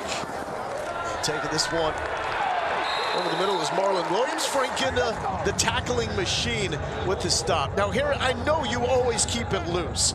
Can you keep it loose with the kicker, or do you have to be serious in that moment? Well, it depends on the setting, right? Because one of the things that Arthur Carmody did for me was he was a loose guy, right? And he knew I was new to it, so he wasn't too hard on me. He was a good sport about it, and hell, he won a Lou Groza Award, so we must have did something right. It was all in your craft. Good hands. That's it. Harry was not in the ESPN 300 as a holder coming out of high school. Oh, big hit! Met in a hurry, Kai Nakua. We were waiting for that man to make a play. The former BYU great does it. Well done here by Adrian Martinez. Gets back, gets set, no hitch, ball's out. And Marlon Williams, off of the drop in the first half, which would have been a touchdown, has completely erased that moment and become a go-to weapon in this offense here in the third quarter. And all of a sudden, Adrian Martinez looking more and more like a passer with every throw. Yeah, when he anticipates, he's decisive. That shows me he's trusting what he's seeing. He's trusting in the scheme. Person in at running back, the delay, and this is going to go down for a loss as T.J. Carter out of Kentucky was there for the stop. Gators 16 safe. Rob empty, Gators 16 safe. Marlon needs a blow. Marlon's getting tired. Too deep there. 16 safe. Well, you might have a little quarterback run here. Oftentimes, your numerical run system, if you're in the teens, generally denotes a quarterback run. Might be draw. Marlon Williams, by the way, the guy that needs a break in the slot at the bottom of the screen. Martinez flushed, looking for a man down the field, but he's going to take this one for a nice gain here on second down, set up a third and manageable situation. And guys, for me, I think it's the conviction, right, with Adrian Martinez, whether it's in the pocket throwing the football or deciding to tuck the ball and run. He's decisive in doing so. He's not overthinking things. He's just playing the game of football he's been doing since he was a little kid. Hey, and showed toughness last week when he hurt his leg on that running play. He wanted to go back in the game, but also told Skip Holtz, I can't really run. And Holtz told him, well, I can't put you there because we need to protect you. Stallions just 1 of 7 on third down. Panthers need a stop. Martinez hit, throws this one away. And for the moment, there is a stop as Kedrick Whitehead out of Delaware, the FCS All-American, makes the hit on Martinez. Ooh, hands high to the helmet. Nevertheless, Whitehead in hot pursuit. Martinez just happened to throw the football away. And to be honest with you, Michigan needed that play big time. They had to stop the bleeding here. This game is going by quickly. 1:15 left to go. Birmingham liking third it. Quarter.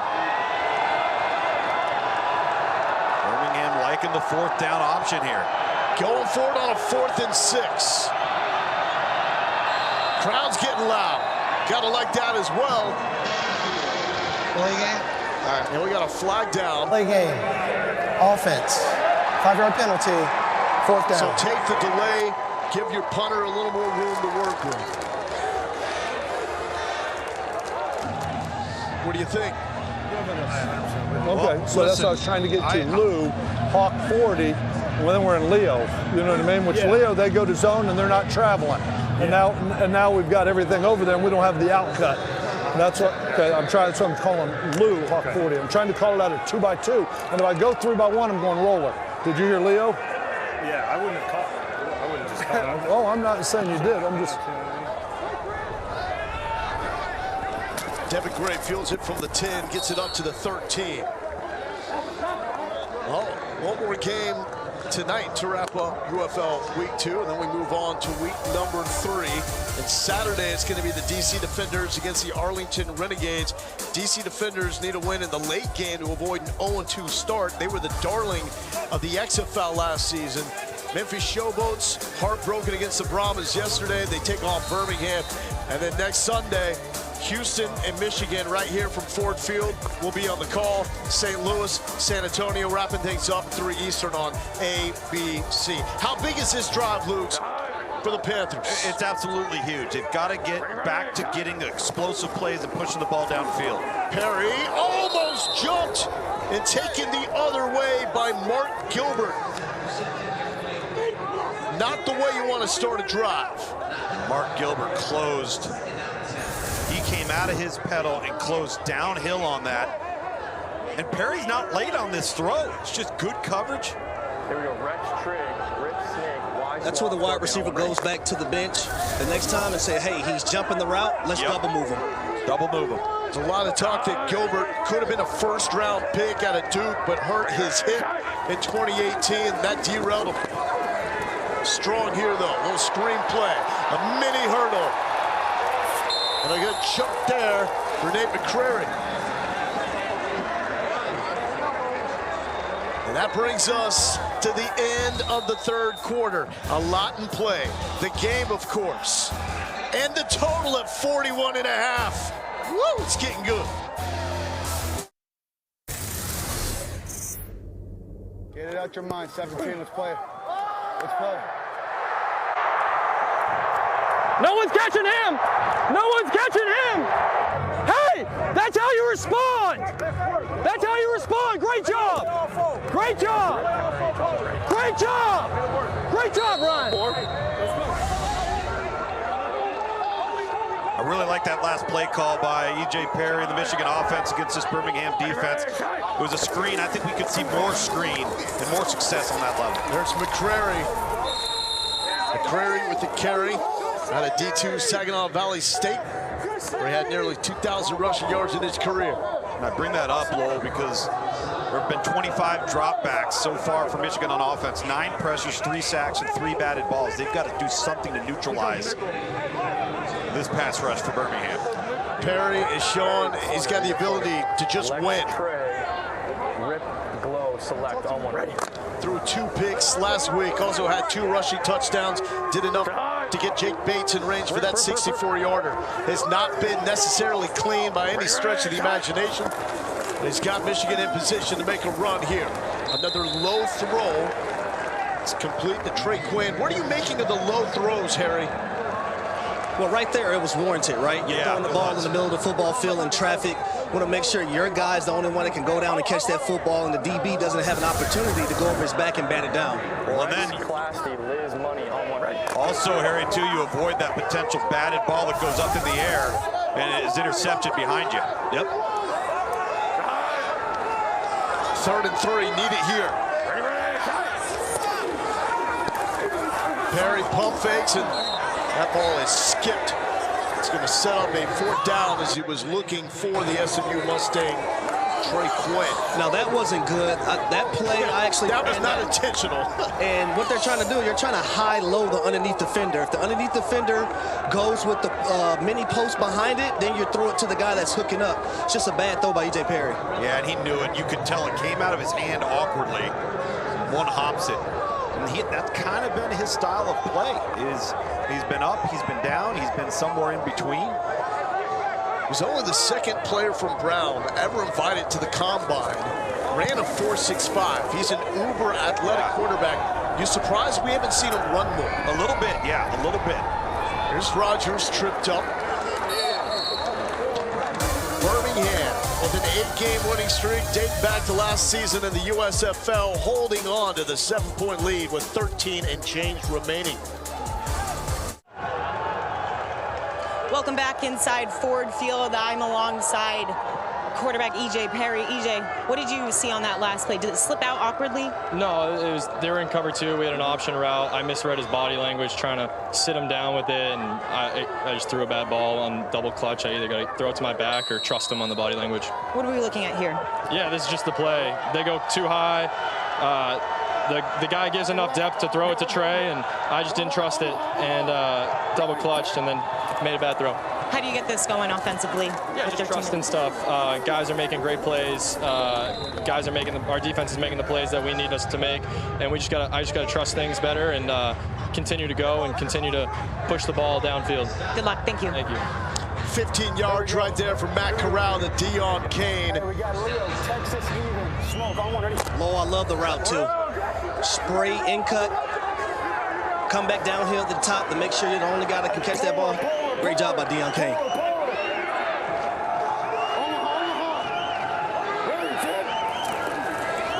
Screen to the left side. Ball is out. Will it be an incomplete or a fumble? Keith Gibson was there.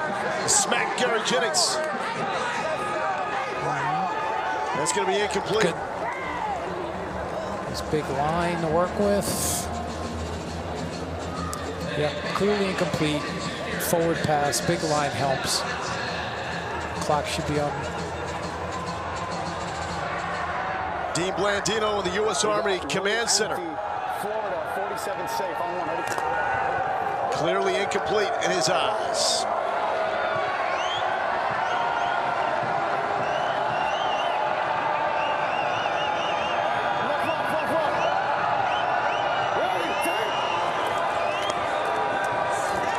Corral showing the legs. Marable on the sideline. Great awareness by running back and quarterback. Yeah, and again, knowing where your personnel is, knowing where your outlet is, and that's the difference, I think, as a runner with Matt Corral. He might look like he's going to work and take off and run, and then his eyes immediately come back up for a second passing chance. He does it right here. He's got the defense out leveraged. Marable on the perimeter. First down, Stallions. Showing the skills that made him a third-round pick by the Panthers. 2022. Had a Liz Frank injury and fortunately missed a lot of football with Carolina.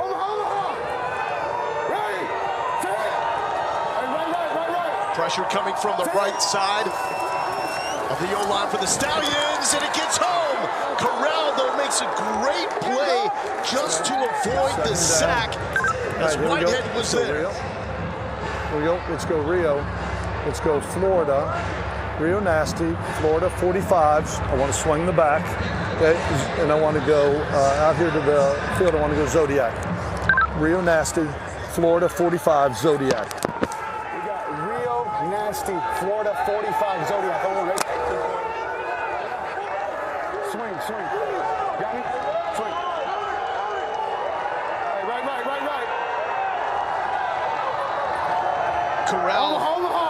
Ready, set it. Under 50% completion percentage. Swing pass. Open field tackle. No. An extra yardage made. As Frank Ginda gets the stop. Person with the catch. I'll tell you, if he could have made that tackle, what a difference it would be. Now Birmingham hurrying up to the line of scrimmage on a 3rd and short.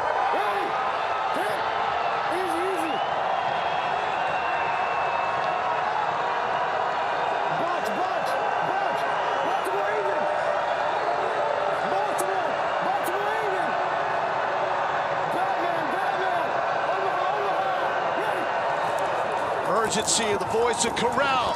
First down yardage and more. Ricky Person has got the lone touchdown for the Stallions and a huge 3rd down conversion. Now you're hearing that Omaha. That's an alert. It's an indicator to the rest of the team that, hey, we've changed the play. We're running low on clock time. We've got to get the ball snapped immediately. And you heard Matt Corral talking a lot at the line of scrimmage there. To get that play, the right play against the right look. Well done by the quarterback position there based off of the defensive look. Water. Omaha. Ready, set it. Back to Person. Person showing the shiftiness before Ginda brought him down, and the tackles are mounting up. The former San Jose State standout, the leader of this defense, Frank Ginda. It's a slow opener for him. And he's got 11 tackles so far here today. And this is a big drive for Birmingham because they're bleeding the clock. They're moving the football. Hey, go to one of the A-gaps. We got Rob, Viking Reed, 10 safe. At some point, they're going to force the Michigan Panthers to play that man coverage. Yep. Tom, we know what happens after that. Ball's going up over the top. Touchdown. Yep.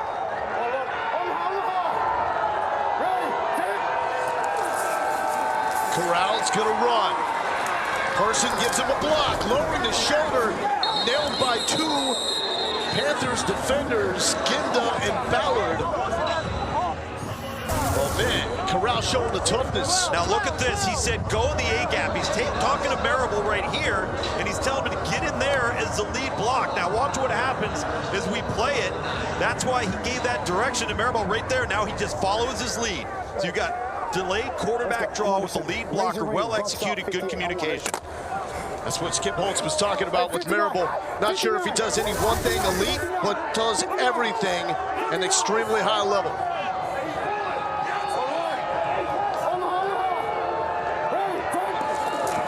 Pitch to Marable. Following the blocker's left side, down to the 5-yard line. So under 7:40. If the Panthers can hold to a field goal here, they've got a really good shot. Touchdown makes it much more difficult.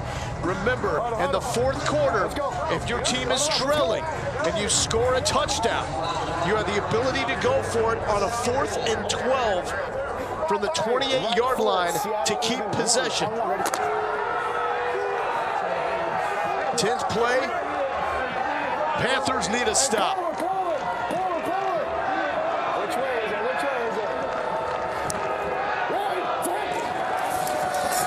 Marable going backwards. Noah Dawkins, first team SoCon out of the Citadel with 17 games under his belt in the NFL. Huge stop. Okay, guys, so selfishly, at some point, they have to throw a fade ball to Deion Kane when he has a DB guarding him that's 5'9", 5'10". Yep. At some point. So you're saying it's there? Yeah. Oh, it's there.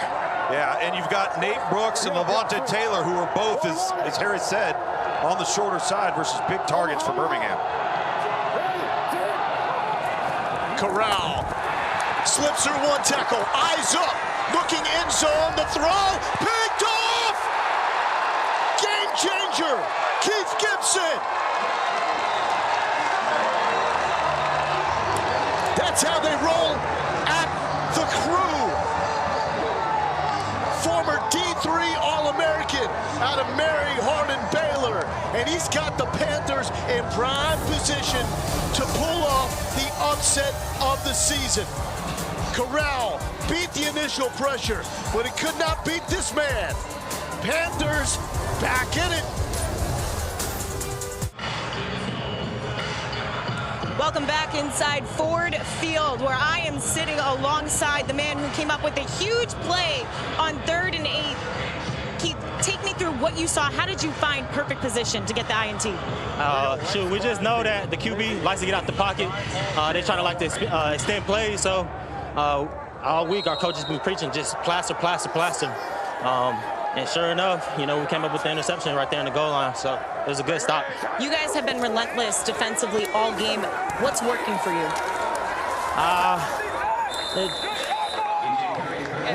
Everything, no. We've been making some mistakes here and there, so we just got to tighten up on some things. We know the QB likes to get out the pocket and get to running, so that's just been our weakness right now. That's what's been killing us, so as long as you correct those things, we should be in this game still. Well, you can put that one on your tape. Congratulations. Appreciate it. Thank you. Guys, back to you. It's go time now for E.J. Perry and this Panthers offense. They've got a glimmer of hope here with 5.5 minutes left. Here's Wes Hills, and Hills going out of bounds. Let's bring in Dean Blandino from the U.S. Army Command Center. It looked like there was a flinch by the Stallions offensive right guard, Zach Johnson. Could Holtz have challenged that and asked for a penalty on his own team? Unusual, but yes, we were looking at the play and we noticed the right guard flinch, so we're thinking, depending on the outcome of this play, Michigan might want to challenge. It's an interception, so now you think, I want to challenge a foul against my own team, which would have benefited Birmingham. That would have been unbelievable, Dean. I mean, that's the very essence of the call. You just don't think you're calling it against yourself ever. I mean, that would have been unbelievable. That is wild. Perry's got the edge until he doesn't. Wrapped up by DeMarquis Gates. Gates, the newly married man, an act of last week to attend his own wedding, and makes the stop. Perry almost broke this. Good tackle. Almost got out leveraged. He's able to go low on E.J. Perry, and now it's a decision to punt for Michigan with 4:33 left on the clock. What do you think? No, they don't have much of a choice right here, because if you don't convert this, hey, it's the UFL. It is the UFL. Show me something crazy. Coaches aren't prone to want to do this on their own 30-yard line. Oh, that is a beauty right there. Backing up Rogers inside the 15. Rogers escapes from one, and it's going to be starting field position at the 30 for the Stallions. But coming up at 4 Eastern over on Fox, the Houston Roughnecks take on the DC Defenders. Both these squads coming off week 1 losses, looking for a bounce back. Houston will be here in Detroit next week to take on these Michigan Panthers. So now, once again, the pressure is squarely on the shoulders of the Panthers defense. Yep. Let's put them away here. We got Rock, Colts, even Saw on one. Ready? Corral and Edgeworths trying to put away the Panthers and move to 2-0 and run the win streak to 9.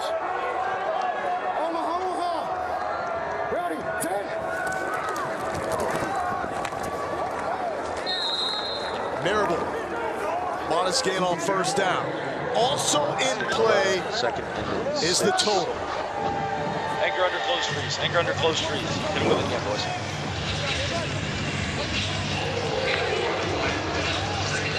Colin Bauer, his defense has made plays when they needed to. We got Leo, Texas, even one. I'm on ready. 6 red zone trips for the Stallions today. One touchdown to show for it. And right now, they're just playing keep away. They've sustained a lot of drives, but haven't been able to get touchdowns. Bearable setting up a 3rd and short before Ginda makes the stop. Big 3rd down right here, guys. If it was one negative for the Michigan defense last week, they had 8 3rd and 1 to 5 yards to gain, and they allowed their opponent to be 5 for 8. So that was not a bright spot on their defense last week versus St. Louis. And if the Panthers can get a stop here, they've got plenty of time with a 2-minute warning coming up and all 3 timeouts.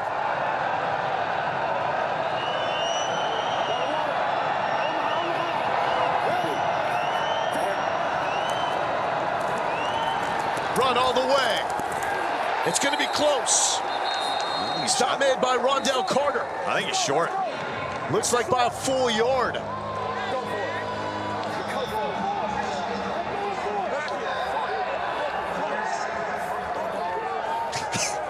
And it looks like Matt Corral wants to go for it. Spring in TrueLine technology, optical system powered by 4K cameras throughout the stadium, and it's short by 34 inches. I can't do the inches yard conversion. I'm sorry. Here's Coach Holtz. Punt the ball down the field. Punt the ball down the field. Punt right. I love it. It's a wise man. He's got the one thing I want Viking him. Reed. Nice shot. The one thing I want Viking Reed. Here's the thing. An incomplete pass, the ball will still run. Clock will still run. You know what I mean? Only under 2 minutes. Say that again? If you threw the ball because you didn't want to stop the clock would run. That's why you call it, okay. Yes, that's why I was saying, so we could throw it if we needed to. And that is awesome insight to getting accustomed to the unique rules of the UFL, and that's Devin Gray hit hard. Tonight, ESPN Hockey Night.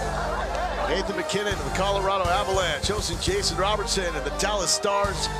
Puck drops at 10 Eastern, 7 Pacific.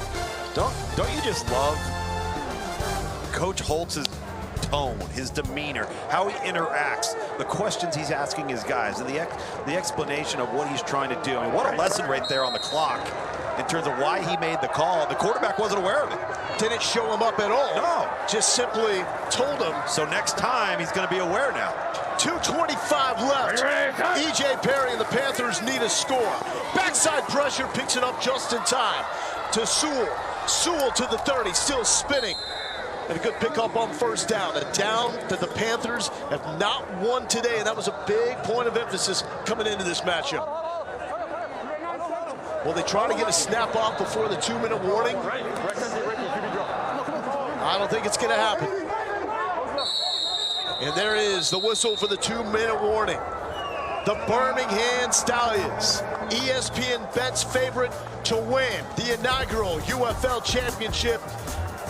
Danger zone with Michigan with the football, 2 minutes left.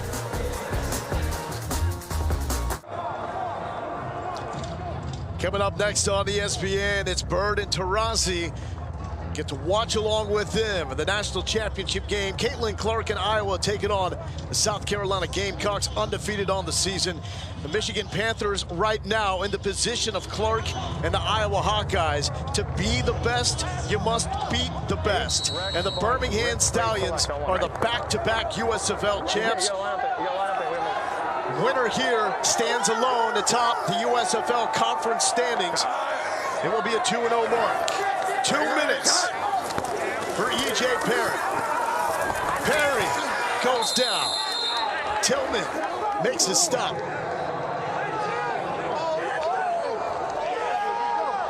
It's been one big play to Marcus Sims. Yep.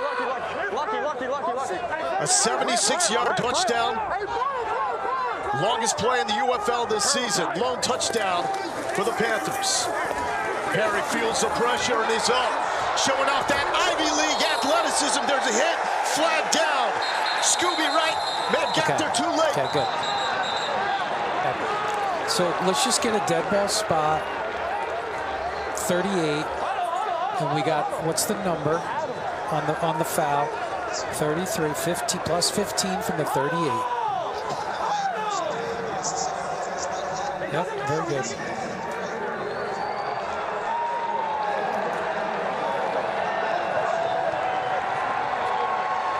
Rex, bunch, ripper, under, change, drive.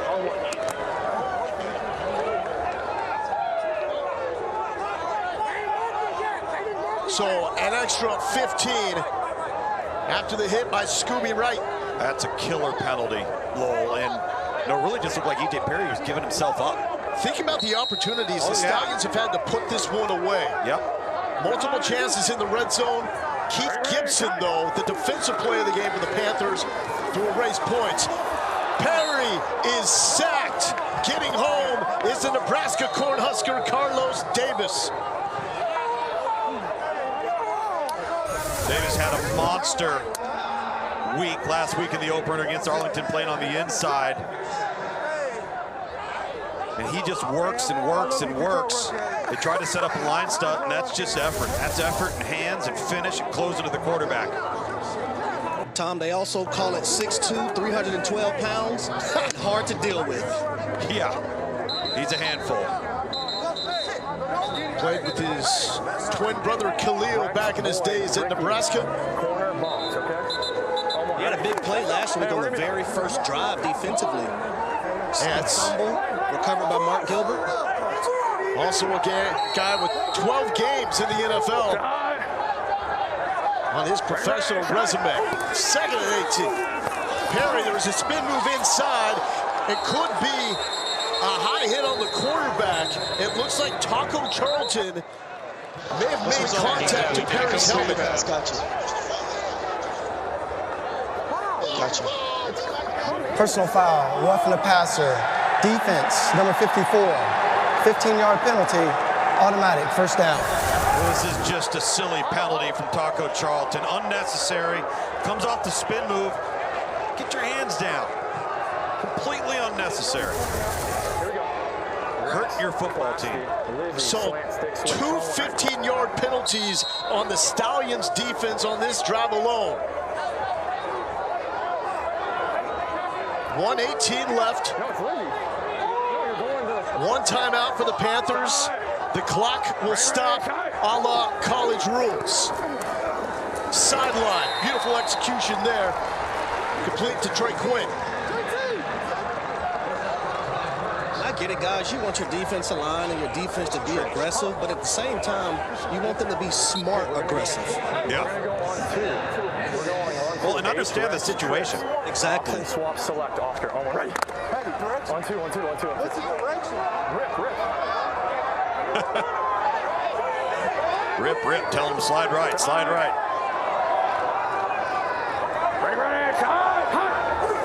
Quinn in motion. Looking that side to Quinn. First down. Marcel Belfay calling the plays to Perry. Hold up. All right. Let's go. Let's go. Lex Clasty. Rip. Stick switch. Here we go. Rex Clasty. Rip. Stick switch on one. Ready.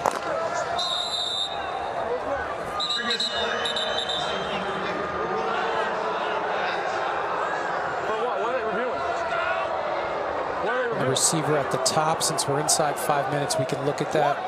So we've got a false start on the receiver at the top. We're going to penalize. We're going to go from the 37. It was 2nd and 6, 37 left hash. We're going to penalize a false start from there. And the fouling player is number 2. Yep. After review, false start, offense, number 2. 5-yard penalty, Second down.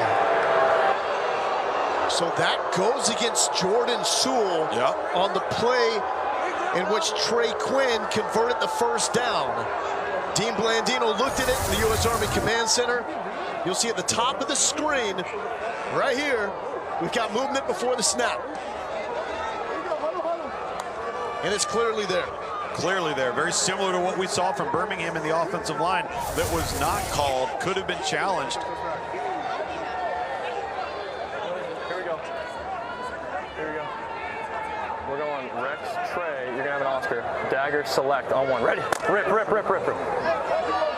Third major penalty on this drive. 2 for the Stallions, and that big one against the Panthers.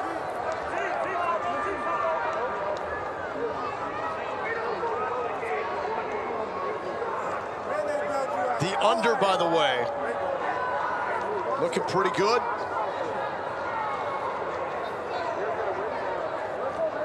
So far, so good, Lowell. Says the guy taking the under twice. Come on, bro.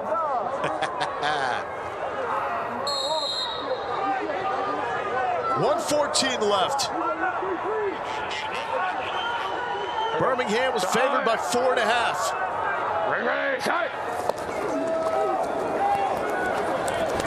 Perry flush, he's still up. Looking downfield in heavy traffic, and it's complete. How'd he come down with that? Cole Hicatini out of the field. Lamar Jackson's former go-to target with the Cardinals. Quick out. Got to get to the sideline, and Sewell does. 54 seconds left. Clock will not restart under 2 minutes. 8, widen bunch out. Flex trips, rip, scrape, slant on one. Ready?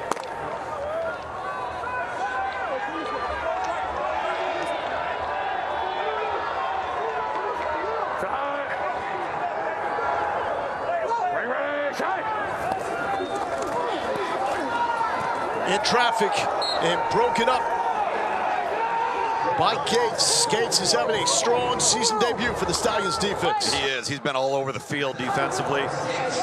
Johnny on the spot right there. Indy option. Lex empty, Lucy, Indy option. Tell the Indy to work for you.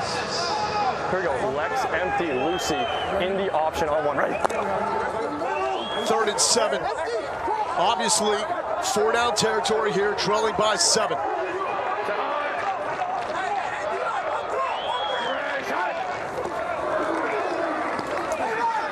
Complete for the first down. Into the breadbasket of Quinn. That's been the go-to guy.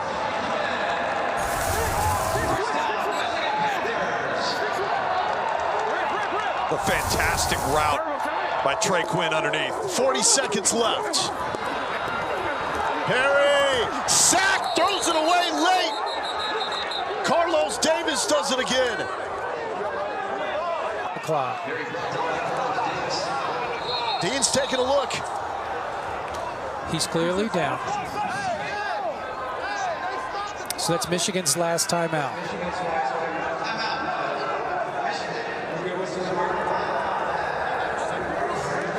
So Carlos Davis comes up with the sack, forces Coach Nolan to use his final timeout here, Tom.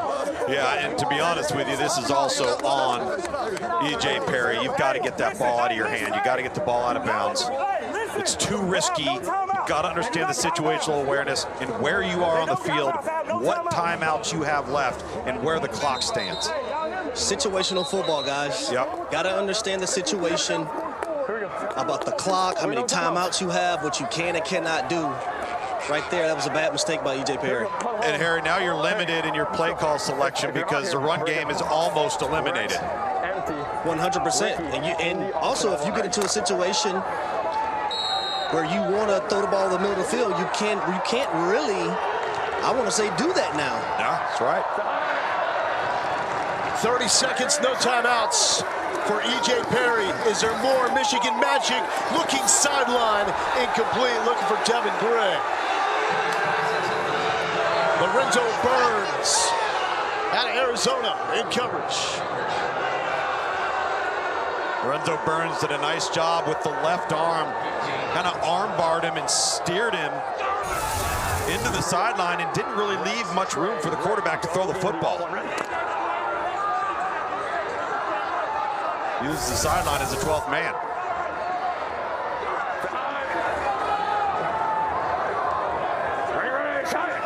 Third and 14.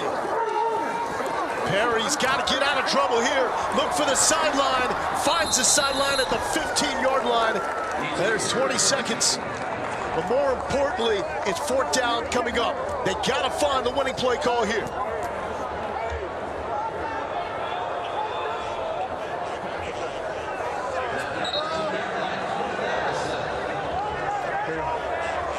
Rex Trey,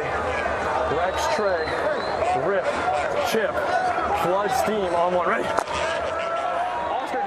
So they're going to flood the zones. This ball's got to get into the end zone. Backside pressure, Perry is going to be sacked, brought down by Taco Charlton.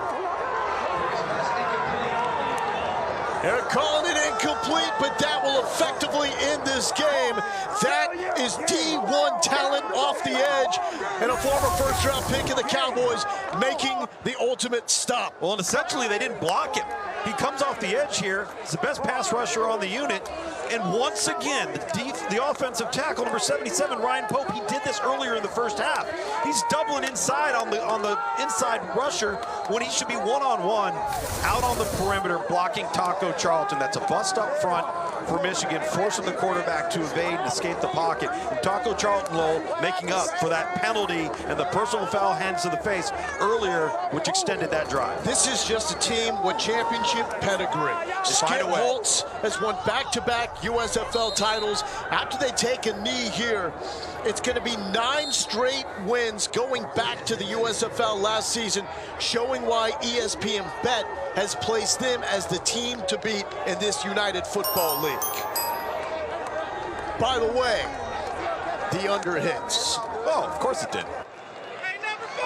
It was going to hit even if Michigan had scored, because they wouldn't have been able to get the extra point, and I would have won anyway.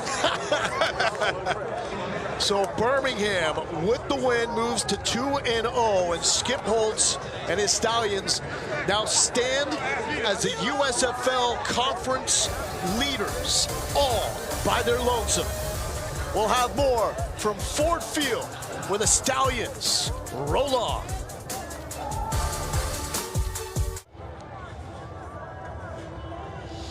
Winners find a way. Case in point, Skip Holtz to the 2-0 Birmingham Stallions. Holtz standing by with Kayla. You're absolutely right. Winners do find a way. And, Coach, you found a way towards the end of that stretch. How did you pull that off? Well, I thought defense did a great job. I mean, it was just keep the ball in front of us. I thought the defense played great all game. We gave up the one big play. We got kind of brought some pressure and played a little man. They got behind us, executed a big deep ball. They gave them their touchdown. But I was really pleased with the way the defense played there. At the end of the game, they finished it. I'd like to get rid of the 30 yards and penalties we threw on ourselves. But other than that, I was proud of the way they competed and finished. And, you know, I thought offensively there were a lot of positive things in this day. Well, I thought we moved the ball, but our red zone offense was awful. You know what I mean? Just execution down in the red zone. We got to clean some things up. But anytime you can go on the road and get a win, we'll take it. Proud of what they did today. I know you're working with the 2 QB system. How would you assess your quarterbacks right now?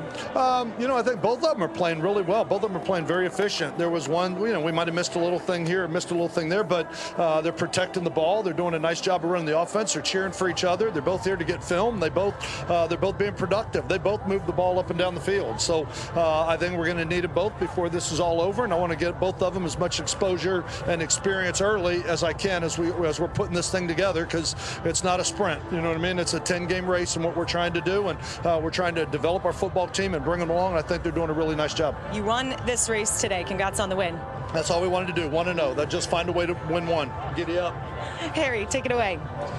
I'm here with defensive star Taco Charlton, and your defense today had to put this team on your back. What's so unique about you guys, especially that defensive line unit? I feel like we all got experience. We all kind of been in and out the league, so we all kind of come with experience. We all kind of got that same motivation to get back to it. And we all want to, since the first day I got there, the first thing was make this D-line the best out here, make it the best in the UFL, and make it be known from day one. So that's something that each week we try to prove, and each week we come out here and show out on film that we're going to be the best unit in the league. Fourth down play, they don't even block you. What was your mindset? I was surprised. I mean, obviously, throughout the whole game, I kind of, was going out there left tackle, giving them problems. So I thought I was getting a chip, and then to see nothing, I was like, eyes turned green at that point. Great job today. Go have fun with your friends, man. Thank you. Appreciate that. Back to you guys. And that was the deciding play off the edge. 3 sacks in the win for Taco Charlton. Stallions, giddy up, in the words of Skip Holtz. Now 2-0. We'll have more from Motown coming up. So much football goodness right now in Detroit. And there's still a reason to believe in these Michigan Panthers. They fall to 1-1, but they've shown they got some fight. They're going to be a tough out in the USFL Conference. Well, for Michigan, talent isn't an issue for them. They're talented. They can match up with people. They've had self-inflicted wounds 2 weeks in a row now and have been risky with the football, and they've just made more mistakes than the opponent. So I look, it's a long season. They'll rebound, but they got to start protecting the football. It was not pretty. It was not clean for the Stallions. 1 touchdown in 6 red zone trips. Any reason to not believe they should be the favorites to win it all? No, because they are one of the teams in this league that does not make a lot of errors. All right, they don't find themselves in 2nd and 15 and 3rd and 17 and those sorts of things. So they're always in position for good things to happen. And they just find a way. For our entire crew, I'm Lloyd Galindo. Thank you so much for watching. Next up, it's Sue Bird and Diana Taurasi for their coverage of the National Championship.